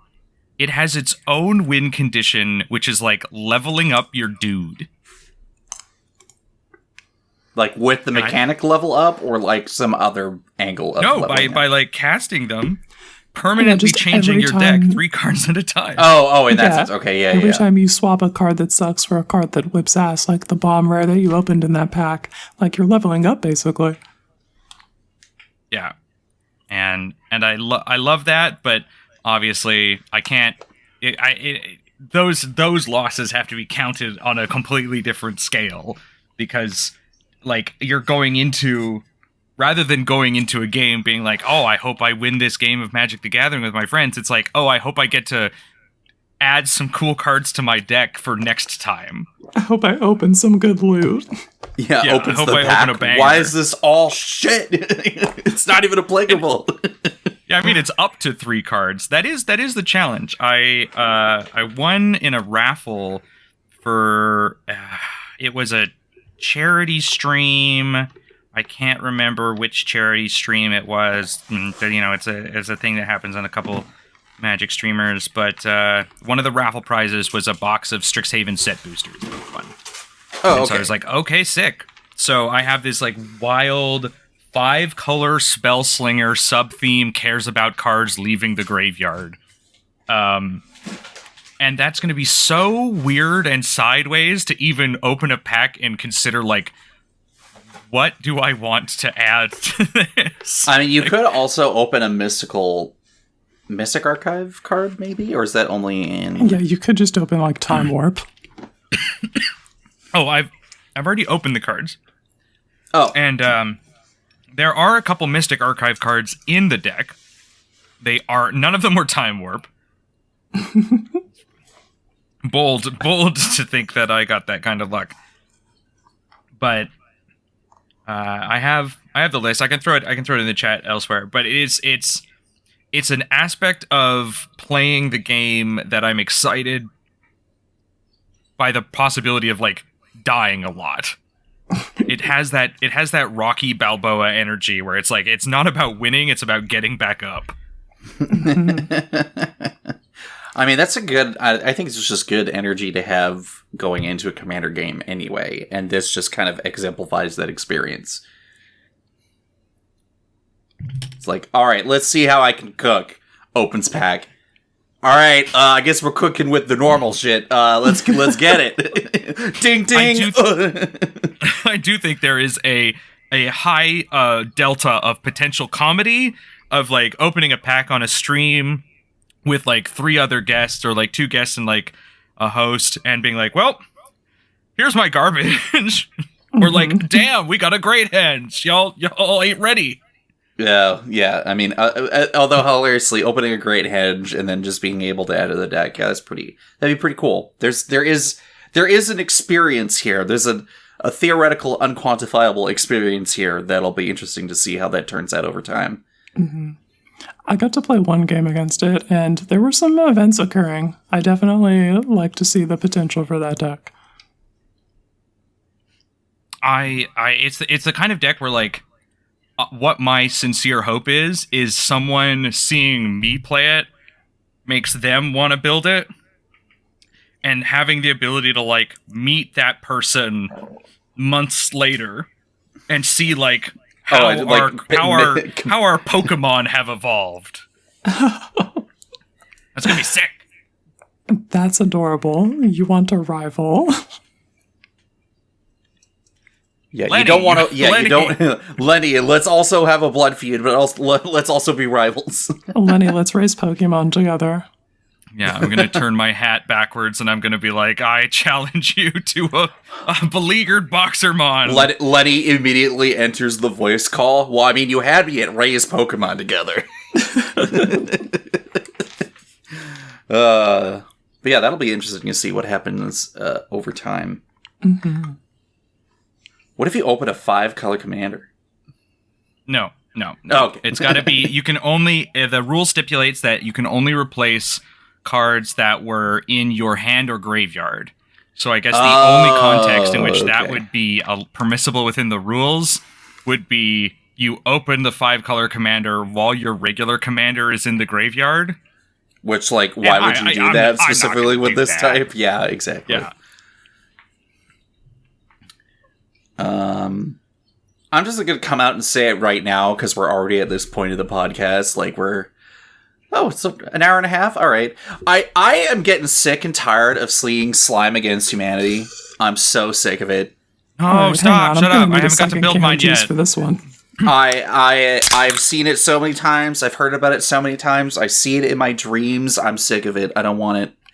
I would rather deal with Doctor Who cards than Slime Against Humanity. No, and you Cole. will deal with Doctor Who cards.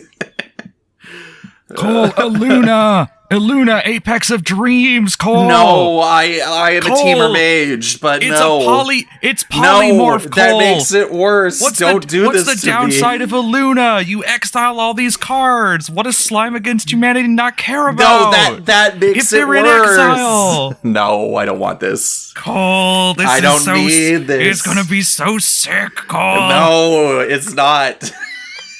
Because there'll be Slime Against Humanity. No, it's still sick. I was also thinking, just very briefly, like, what if Slime polymorph Labman and tweeted that out and then never followed up on it. So I'm glad to see that somebody here is doing the Slime polymorph. And I think you chose some more fun permanents than my Jace win the game button. Yes, I'd like to think so too. The thing is, Cole, I'm cursed.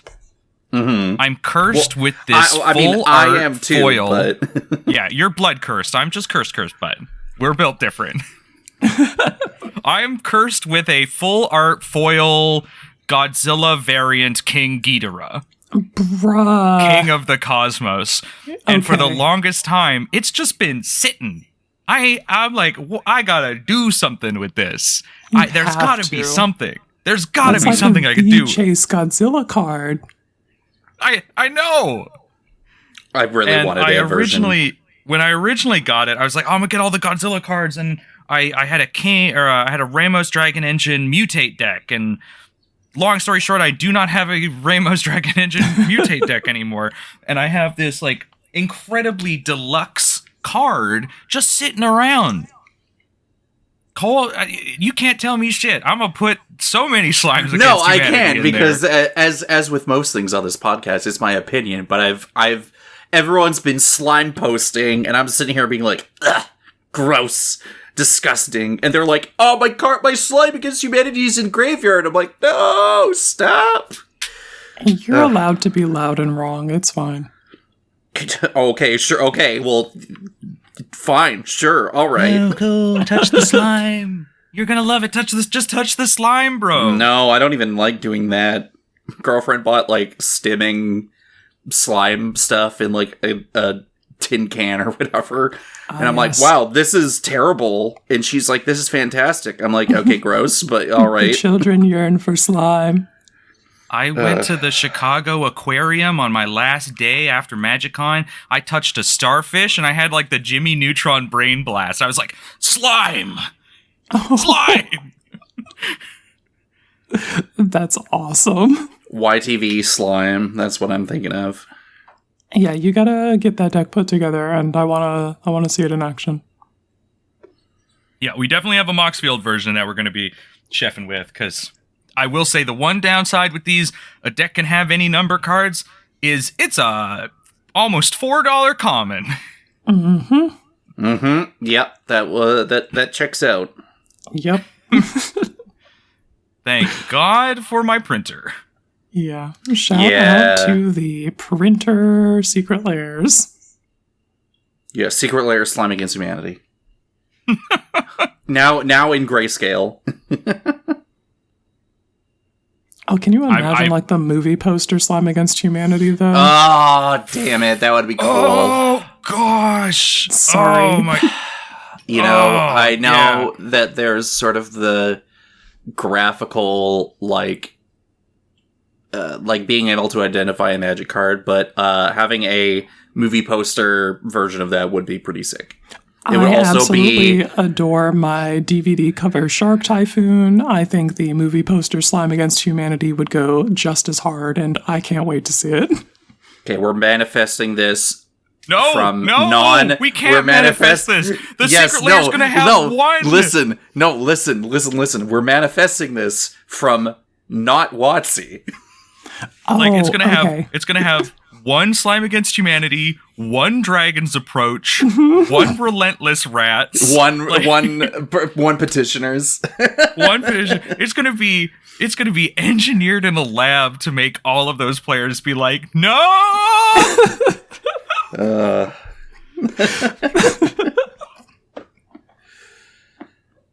It's gonna be sick, but I'm going to take immense psychic damage. Yeah, when that happens, I will absolutely point to this podcast and be like, wow, you were really seeing the future with that one. Shout out to you. And also, damn. You see, every time people say things and they shoot it out into the Twitterverse or on podcasts, and they're like, man, I wish X thing would exist in Magic. And I feel as if two things would happen. And either they manifest it and it literally shows up within the next 2 to 5 years. And we're the original poster's like, I'm prophetic and you must, okay, you saw the future, good job. And the other half is it never happens because you said it. So the real trick is to just not say anything. I will never do that, unfortunately. I simply cannot be stopped. I will continue tweeting about the things that I want and putting them in summoning circles. Just like I am putting in a summoning circle a Yeehaw Art Keen Duelist reprint for Outlaws of Thunder Junction. Please. Thank you. Oh, yes, please. Actually, okay, yeah, that'd be pretty cool. Right? I need that. Please. The thing that you never knew you needed. I don't even know what card I would desperately need a Thunder Junction cowboy version of, other than Keen Duelist. I'm trying to figure out, what's my Keen Duelist, and I just come up with nothing. So I'm just tagging on Keen Duelist. I also need Keen Duelist. As some Thunder Junction stuff has been shown off, but nothing's really been talked about. And some product that we're not entirely sure if there was ever official previews for certain things. We'll just say that I will take a Yeehawed Odric Blood Curse, thank you. You know what? Sure. You're swinging. I put a cowboy hat on that guy. He deserves it. He needs a change of pace. I would love to see it. He does some other things with blood tokens on a different plane. I don't know.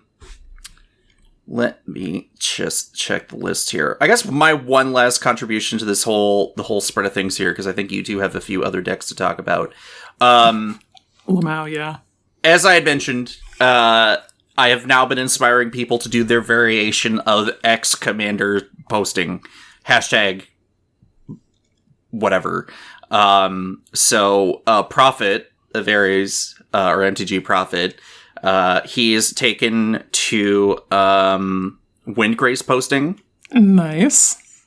Nice. And Laz of Bruder Screw is doing Volo posting with the Simic Volo, the one that you copy the spell if it doesn't share a creature type with anything else. Mm-hmm. Just apparently, it just sounds like there's a lot of good brewing going on, and people are kind of hyperfixating on their one particular deck. Obviously, Odric Blood Curse is my iconic deck, and that's why I'm just leaning really hard in on the # Bloodrick posting. Okay, one other thing, because I just remember this thing came out. So one night, I'm like, all right, I'm going to review Fallout cards for Odric, because that's just what I'm going to do. But then I make the whole thread, and then I hit post, and then it saves part of the last tweet on the first tweet of the thread, and then just overwrote everything. And I'm like, no, I got to delete this whole thread and start from scratch. So that sucks. So that was miserable. What a functional website, Twitter. Yeah. What a surprise. But we're all stuck here because a lot of our friends are here too. But yeah, anyway, you will hear me mention Bloodroot posting every week, no big deal, or every episode. I mean, I'll do it every day, let's be honest here. But there was a lot of really cool Fallout cards, and lot of I think about like 8 or 9 cards like could actually make the cut depending on how I do that. And yeah, like also junk tokens. Pretty cool. Junk tokens confirmed for cool.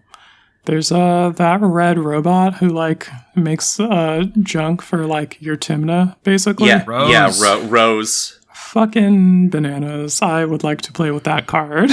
Has first strike, is an artifact, would definitely make the cut. But if we're just strictly looking at like a mono red artifact thing, like you have a 4-mana 3/2 where you do a variation of what's that Capenna card? Professional Facebreaker.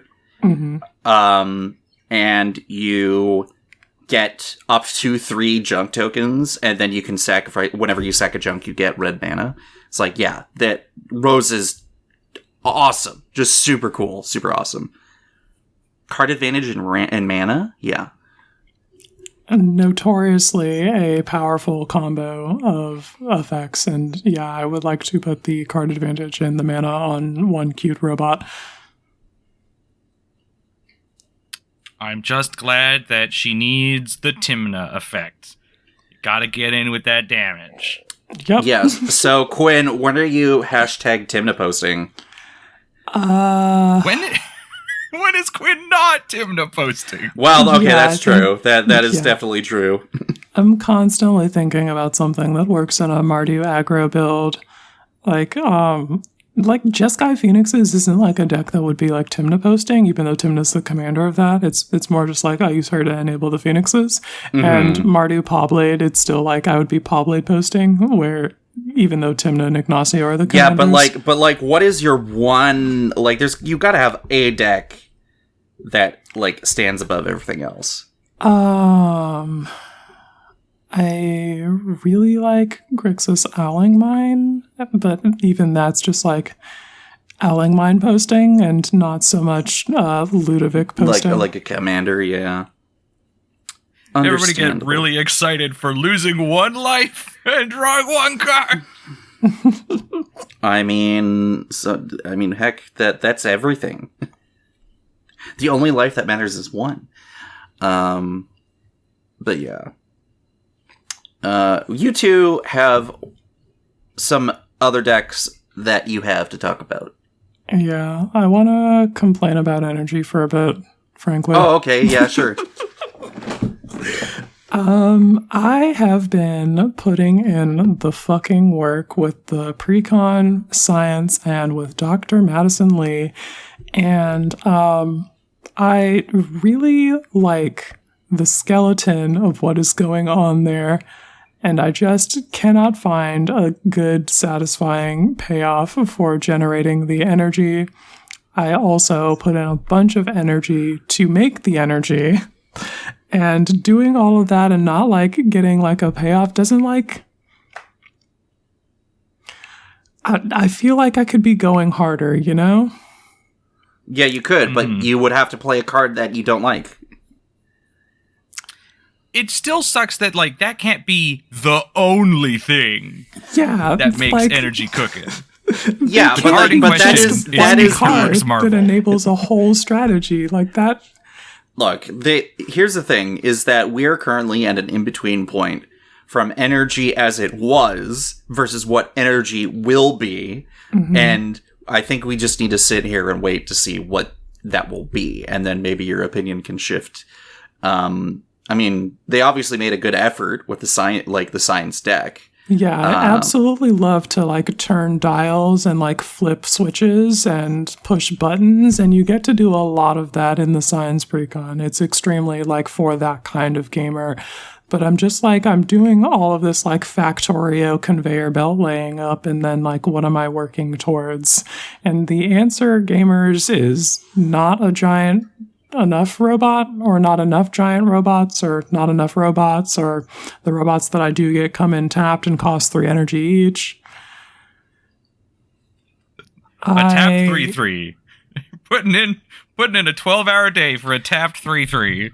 I'm so thirsty. I crave more, and I'm just like back at it again with the summoning circle for an invoker style energy sink. Like, let me spend like 10 energy counters for 5 damage to each opponent. I would do that.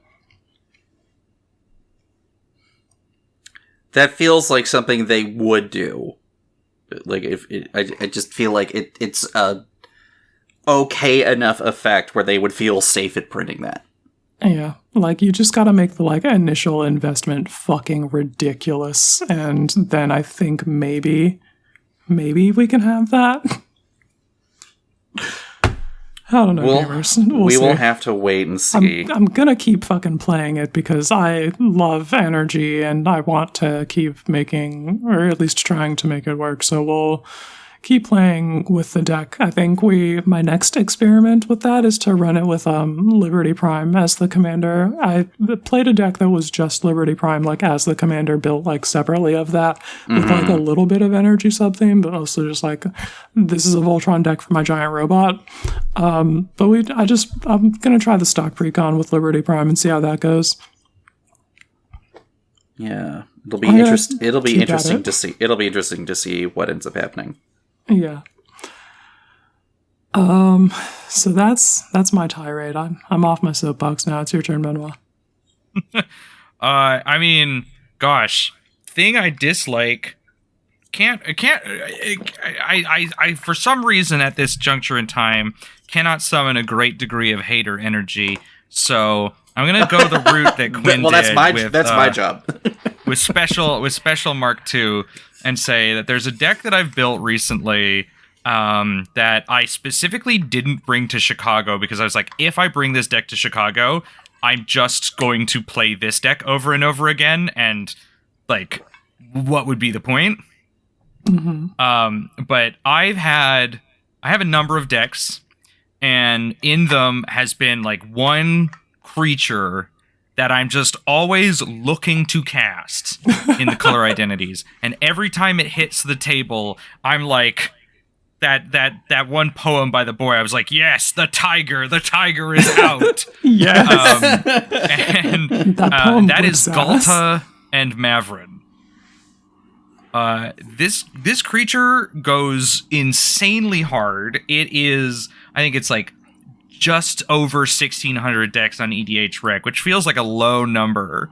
I have long advocated that like 7 mana ain't shit. Am I allowed to say that? 7 mana ain't shit in this day and age. I regularly say what the fuck is up, gamers, at the opening of the podcast. Yeah. So I think you're fine. We've look. I already swore several times. You're fine. So 3 green, white, which I know makes 7, and I know that sounds like a lot of mana, but I need you to bear with me. It's a 12/12. And you're on like Cultivate and Kodama's Reach and 5 other green ramp spells, so really yeah, it's more like you are fine. Drop. Oh, this deck in particular, my baby, has a gimmick that helps it get even more mana. So yeah, like, assuming money is no object, and I'm trying to get Jurassic Park off the ground, I got this 12/12 Trampler, and it has an attack trigger that like sounds fine and manageable and not a huge deal, but every single game that I've stuck this commander, it has snowballed like almost completely out of control. Whenever you attack, you either make a dinosaur that's tapped and attacking that's as tall as your tallest creature that isn't Galta and Mavrin, or you make a 1/1 lifelinker for every attacking creature you have that isn't Galta and Mavrin. Every time I've seen you resolve this card, it has been like, this needs to not be on the board or we will lose this game. Yeah, they are. This is another pair from March of the Machine where I'm just like, yeah, this is really cool. And there's a lot of different ways you can go about it. Big one of my dinosaur. big dinosaur. My favorite sneaky thing about this text is it sounds initially like a drawback that Galta and Maverin doesn't count itself when it attacks. Or when an attack is made. This seems fair. It seems fair. Otherwise, Galta and Maverin hit, and every time you swing with it, you're just making a free 12-12. Mm-hmm. And I get that, like, a 12-12 for 7 is already quite a bit, so 2 12-12s for 7 plus more... It's crazy. It's crazy. We shouldn't have it. I shouldn't be allowed to have it, certainly. That's fine. What it does mean is Galta and Maverin doesn't have to attack. Yes. Which means Galta and Maverin can sit on the dragon throne of Tarkir, Yes. and let me tell you, nobody fucking wants that. Not when I'm regularly making, like, 13 1-1s, and you're like, it's 13 1-1s. What is stronger than 13 1-1s is 13 13-13s. Yep. So, huge game-ending numbers. But recently, Murders at Karlov Manor gave me... It's like an 87-cent mythic, so you'd think it doesn't do much. Trostani 3 Whispers. Oh, word? You need to stop. No, continue. That No. smells delicious in here.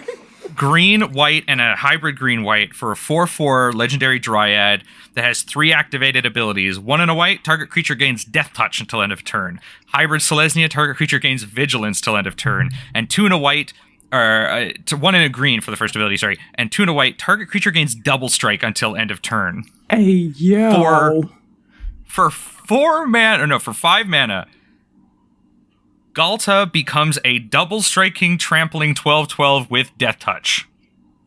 And in order to not just die, you need to throw at least 4 bodies in front of it. Holy shit.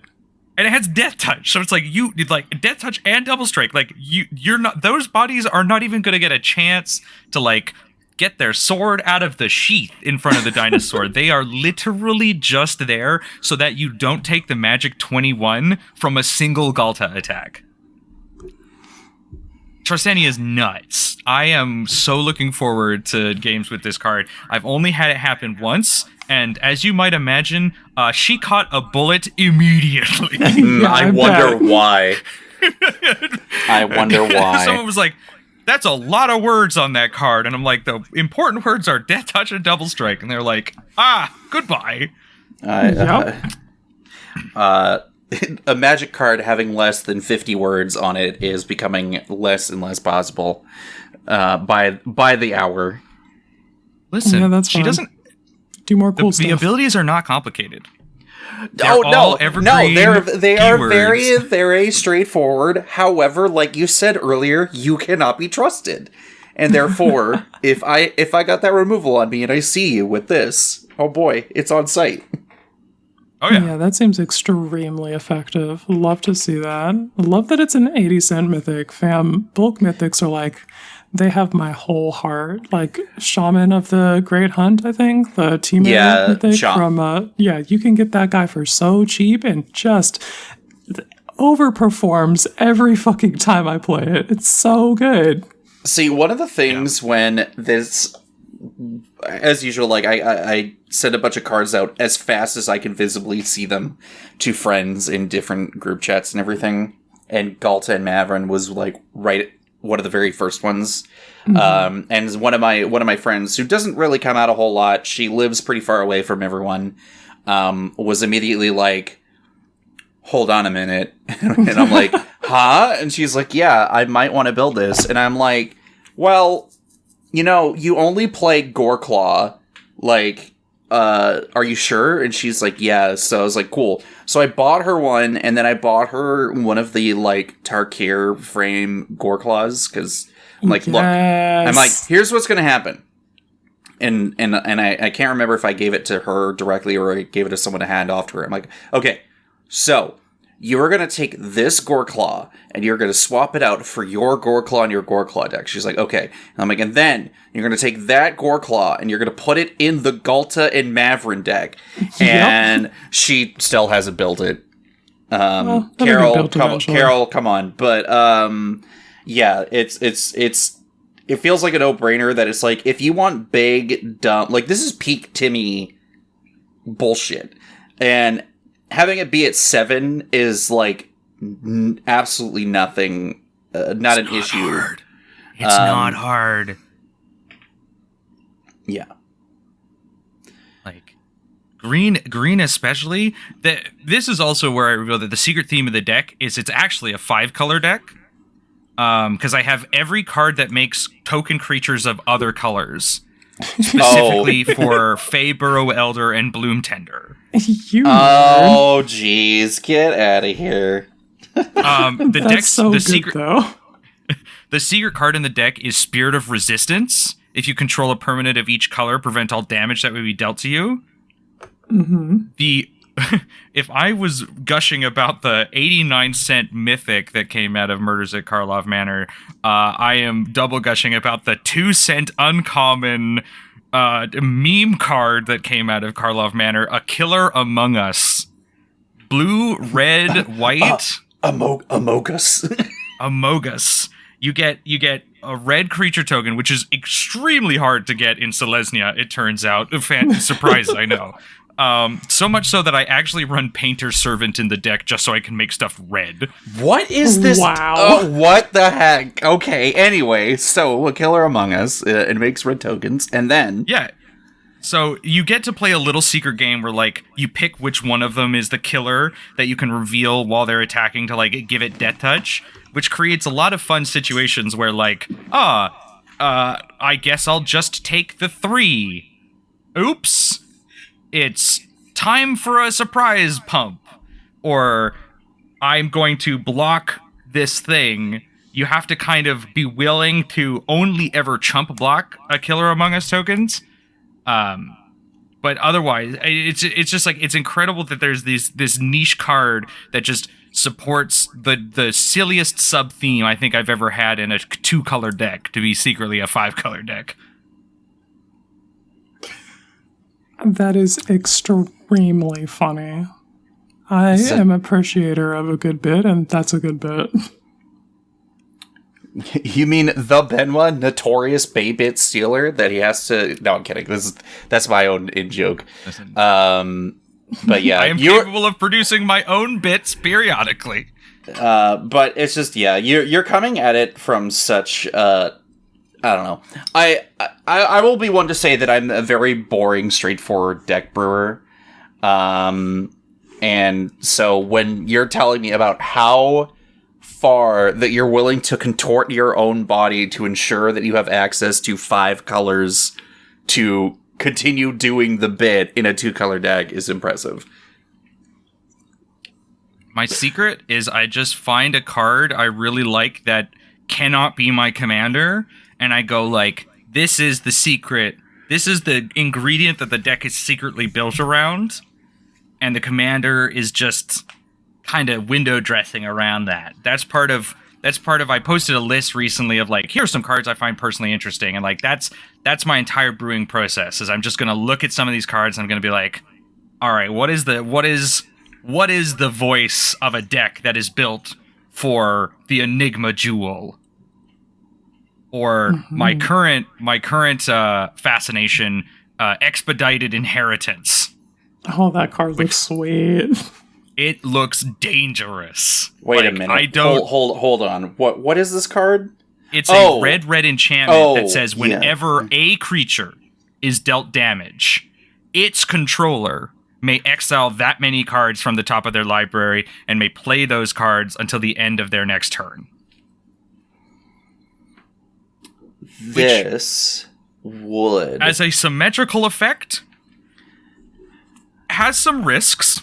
Well, with the only condition that they choose to exile those cards. Yeah, so I mean, like if you try to get real cute with a Drannith Magistrate or something, they just say no. They just don't have to bite, which is fine. It's totally opt-in, but obviously unless you are specifically creating a situation where it sucks for them to do so, they're going to do so. But it also creates this interesting backwards logic of you don't want your creatures to be big, that's drawing them a bunch of cards. You want their creatures to be big, so you draw a bunch of cards. What does a deck even look like that's about making your opponent's creatures bigger than yours? We may yet find out. This is a card that is making me think about trying to look at my 3 Urabrask deck idea, where I make all 3 versions of it as commander. Mm-hmm. And the Exile one from New Capenna. That was the one I was really excited for when it first came out. And I want to see if I can do that again, where I can make forced or conditional exile effects to tempt people to, like, opt in and then get bit for doing it with, like, tax or stack pieces and, like, red and colorless. I don't know. I'm still kind of thinking about... I do love that Urabrask. My advice is don't bite him. Just, you operate on the axis that your deck is naturally going to take advantage of an effect better than theirs. Mm-hmm. And it becomes like a tempo play. Like, I am a huge liker of symmetrical effects. And something that you discover pretty quick about these sort of symmetrical effects is that people only opt into them if you aren't, like, demonstrating a really obvious carrot. Or a really obvious stick, rather. Like, yeah, shout out to Leela. Shout out to Leela. I have a banned Howling Mind deck. Yeah, exactly. When Leela's not around and the doctor's like, would everyone like to draw a second extra card? People are inclined to be like, yeah, maybe. And when my card that reads every time you do that, she gets permanently huge, people are a lot less likely to do that. I've had to, that deck has had to pivot slightly into effects that are like, I am no longer asking for you to draw extra cards. But, that's part of the tempo stuff that I was talking about with Expedited Inheritance, where it's like, I'm now putting that deck in a situation where it is forcefully group drawing a bunch of cards, and the only reason that it doesn't lose way more than it does, it's in fact one of the decks that is, like, vastly outperforming the regular numbers, is because my entire deck is built to do shit with a ton of cards in my hand, or to have a huge creature as a result of it. So, like, yes, we all have an increased number of options, but I have an increased number of options, plus all of these increased options are synergistic with the plan that I'm enacting.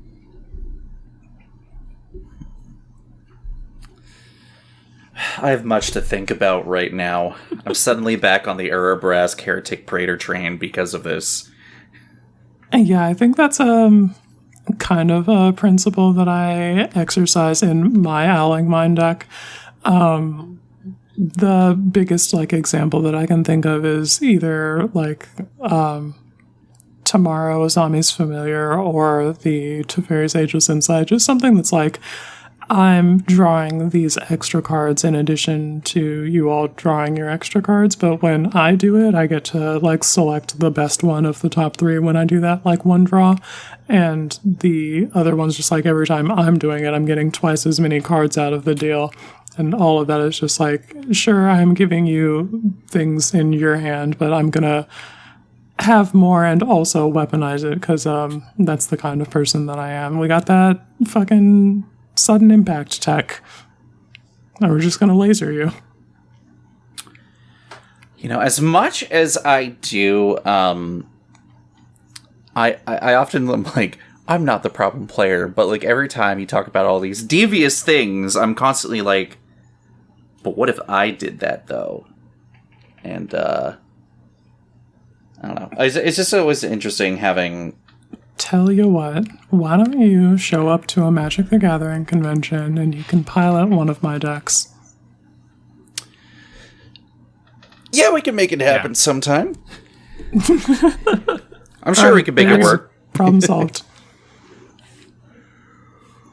That's what I want more of, and that's one of the exciting things about, like, being able to go to cons, is I want to play more other people's decks, and that is, surprisingly, not easy to do on Spell Table unless they've got really, really well-kept Moxfield lists. Yeah, they're like, here's the list. You're like, oh, hell yeah, let's go. Yeah. Playing, I don't know how many times where it's like, I've had friends show up to, like, they're like, I'm in the area, I just don't have anything on me. We're like, cool, throws entire backpack on the table, deck spilling out at the seams. What do you want? A friend of They almost get to go shopping in your deck collection.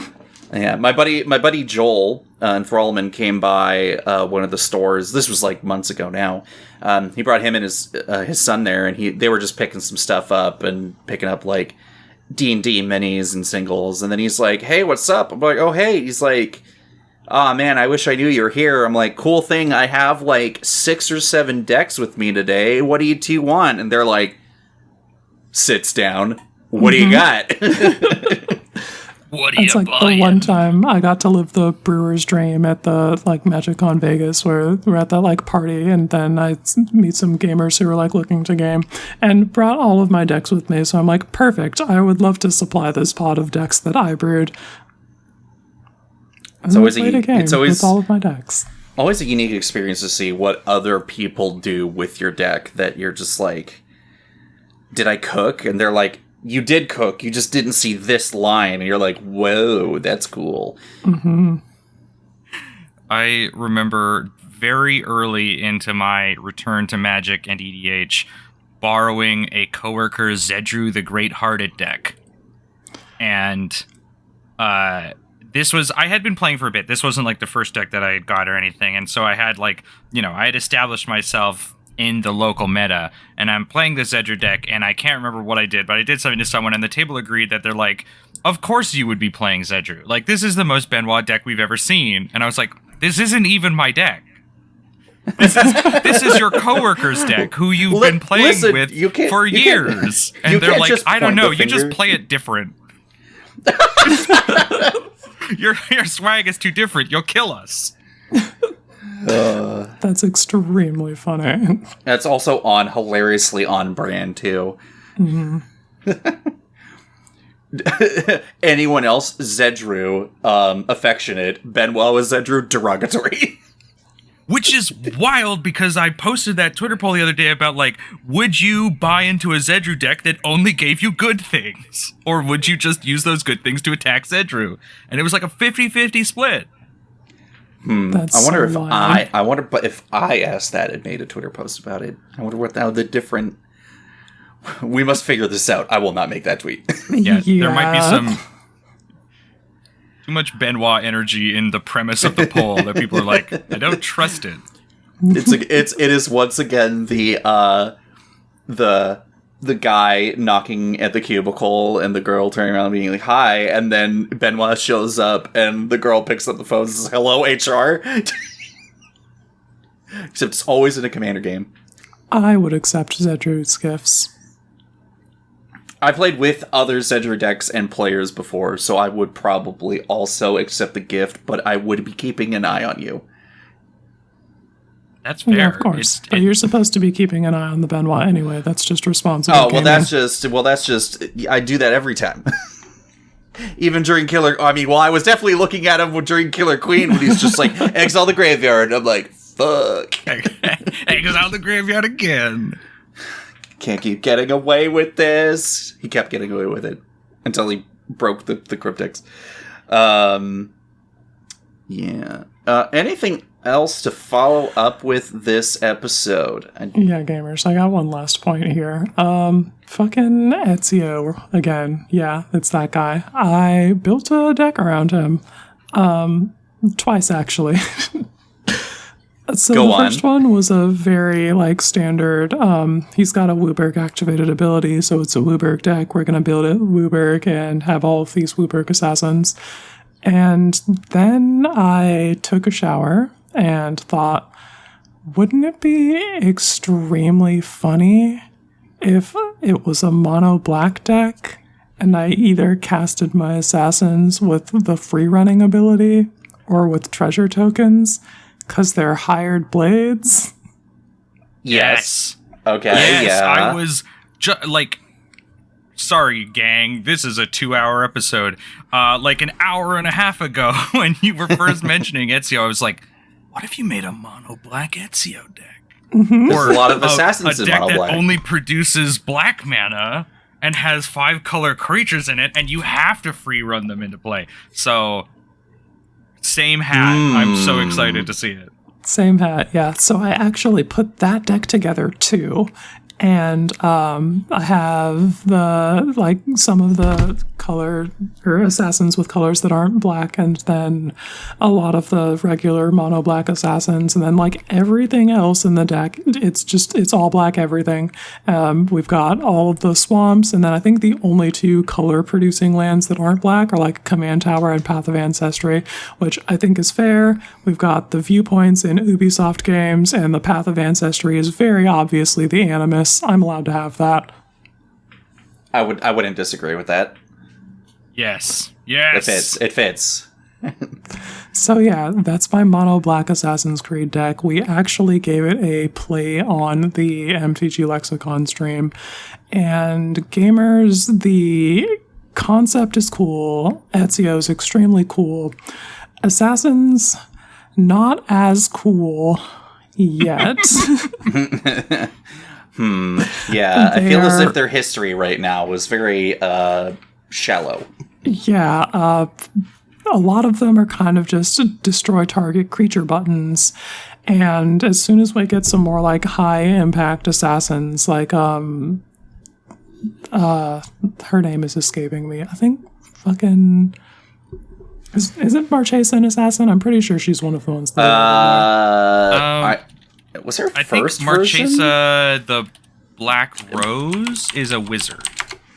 Yeah, so it's her the Mardu Mardu version. one, yeah, Queen Marchesa. We have her in there. So like we've got assassins like her that are really cool that we can cast for black with the free running ability, or we can use treasure that we made with some of the other rogues and assassins in the deck that like make treasure on combat damage. We've got our Grim Hireling in there to make treasure for us, and he fits on theme because like he's a hired blade. So we really like stuck to the theme, and we've got the fucking Assassin's Creed print cover of Darkness in there, so that's neat. Hey, leave my That's who microphone I want alone. a cowboy of. I want a Grim Hireling cowboy. Oh, yo! Actually, yeah, that'd be pretty sweet. That would be pretty sweet. Yeah, I'm in. I'm instantly in. I think that hasn't gotten new art, so I would like to see No, it. it's explicitly the Hobgoblin artwork from the Dungeons & Dragons set. No, it's So- Tiefling. That's a T5. Whoa, is it a tiefling? Oh, then I'm thinking of a different card from that set then. But yeah, so as soon as we get some more high impact assassins with cool effects like Marchesa, or I actually just remembered that Vraska makes assassin tokens. So She I does can make think assassin about tokens, yeah. Putting her in the deck. I really want less destroy target creature buttons and more big flaming hoops that are destroy target player buttons for me to like So jump through and push. you put the new Ramses in, right? Of course, we have that guy in there. We've got what's her, the Mari the Killing Quill, the like assassin lord. the exile token, yeah, or the exile the card so you can start doing hit counters. I think We've got her. We've got Atrada the Silencer, as well as new Atrada because she's cool too. We've got like all of the like high impact assassin legends, and I would like to see more of them really like explore what that creature type is about besides just tap to destroy target creature like almost all of the other filler assassins in the deck. Great news about Assassin's Creed. I think there'll be a couple of them. I sure least- hope there at are a least couple more two. assassins. I do really like the other guy that they previewed, Altair. He works with memory counters, and you can like make shadow clones of assassins that got exiled from your graveyard am with a memory big counters. fan of that one, but it's Martyrs, so that's no big surprise. Yeah, listen, you and I, we love a Mardu aggro deck. I also love making shadow clones in multiple because that just seems cool. Yeah, it's cool as shit.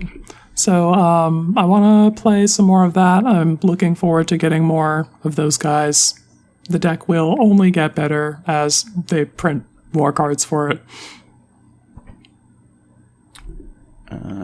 Yeah, it's going to be interesting to see. I mean, Ubisoft's had a few Assassin's Creed games, so it's also very interesting to see actual named historical figures that also happen to be in those games be made as cards. Oh yeah, they got a whole ass Leonardo da Vinci card that actually looks like a really cool commander for Thopters, and also just like an overrun button for your artifact decks in the 99. Like, he's really cool. I'm liking him a lot. All right, and then Benoit, you got I think I'm decked out, my guy. Okay, all right. We won't overdo it, I suppose. we I hate to break it to you, have already overdone it. Okay, let's overdo one more thing, because we got this new Heroes Blade vibe check live. All right, Columbo. Just one more thing. Lenny had tweeted the Heroes Blade vibe check Twitter about 15 minutes ago at the time of this recording. Oh, shit. All right, run it. He says, I ran into this card courtesy of Randy of Cardboard Combat. I think it passes the vibe check. It's Harbin Vanguard Aviator, from Brothers War. Mm-hmm. White and a blue for 3/2 human soldier with flying. And whenever you attack with 5 or more soldiers, creatures you control get +1/+1 and gain flying until end of turn. Oh, sick. Yeah, I would sign off on that. Low curve effectively doubles its power and toughness with the equip, and gives you more reason to go swinging out with a bunch of soldiers. So yeah, I would definitely say that passes the vibe check. Yeah, signing off on that. Approved. Yeah, so another long one. That's fine. That's what we're here for. It was going to be a guest episode. Those are longer. Like, don't at me about it. And if you do at me, just don't do it. Benoit, thanks for coming on. It's been a blast. Tell the people where they can find you. You can find me, as we described earlier, mostly on just the slowly sinking ship that is twitter.com as THEBENWA. All one word, and that's BENWA. You can find me on Moxfield as the Benoit. You can find me on Discord as the Benoit. If you are a streamer and you are looking for new guests, or if you are sort of looking for someone to sort of blather about Magic for, 2 hours, 21 minutes, and 44 seconds... I am so happy to jump in there. And, love you both to death. Thank you so much for having me. Thanks so much for coming on. It's been absolutely lovely. Cole, do you want to tell the people where they can find us? You can find me at Uncommon CMDR MTG on Twitter. You can find Quinn at Girl Dick Energy, and then you can find us at our hub on HBVC_MTG on Twitter. And then we have a variation of it on Blue Sky at HBVC-MTG. Hit us up there, or hit us up on here, mostly on Spotify. If you see our question of the week or the episode, just reach out or just send us whatever. You know, I'd like to hear from some people in the void, because I know you're listening. I know you are. And yeah, that is it for this episode. We'll see you next time. Later, This has been gamers. the Grafted Wargear podcast. I'm waking up. That's the one for the person who listens for the entire episode. For the entire episode, yes. Fuck yeah.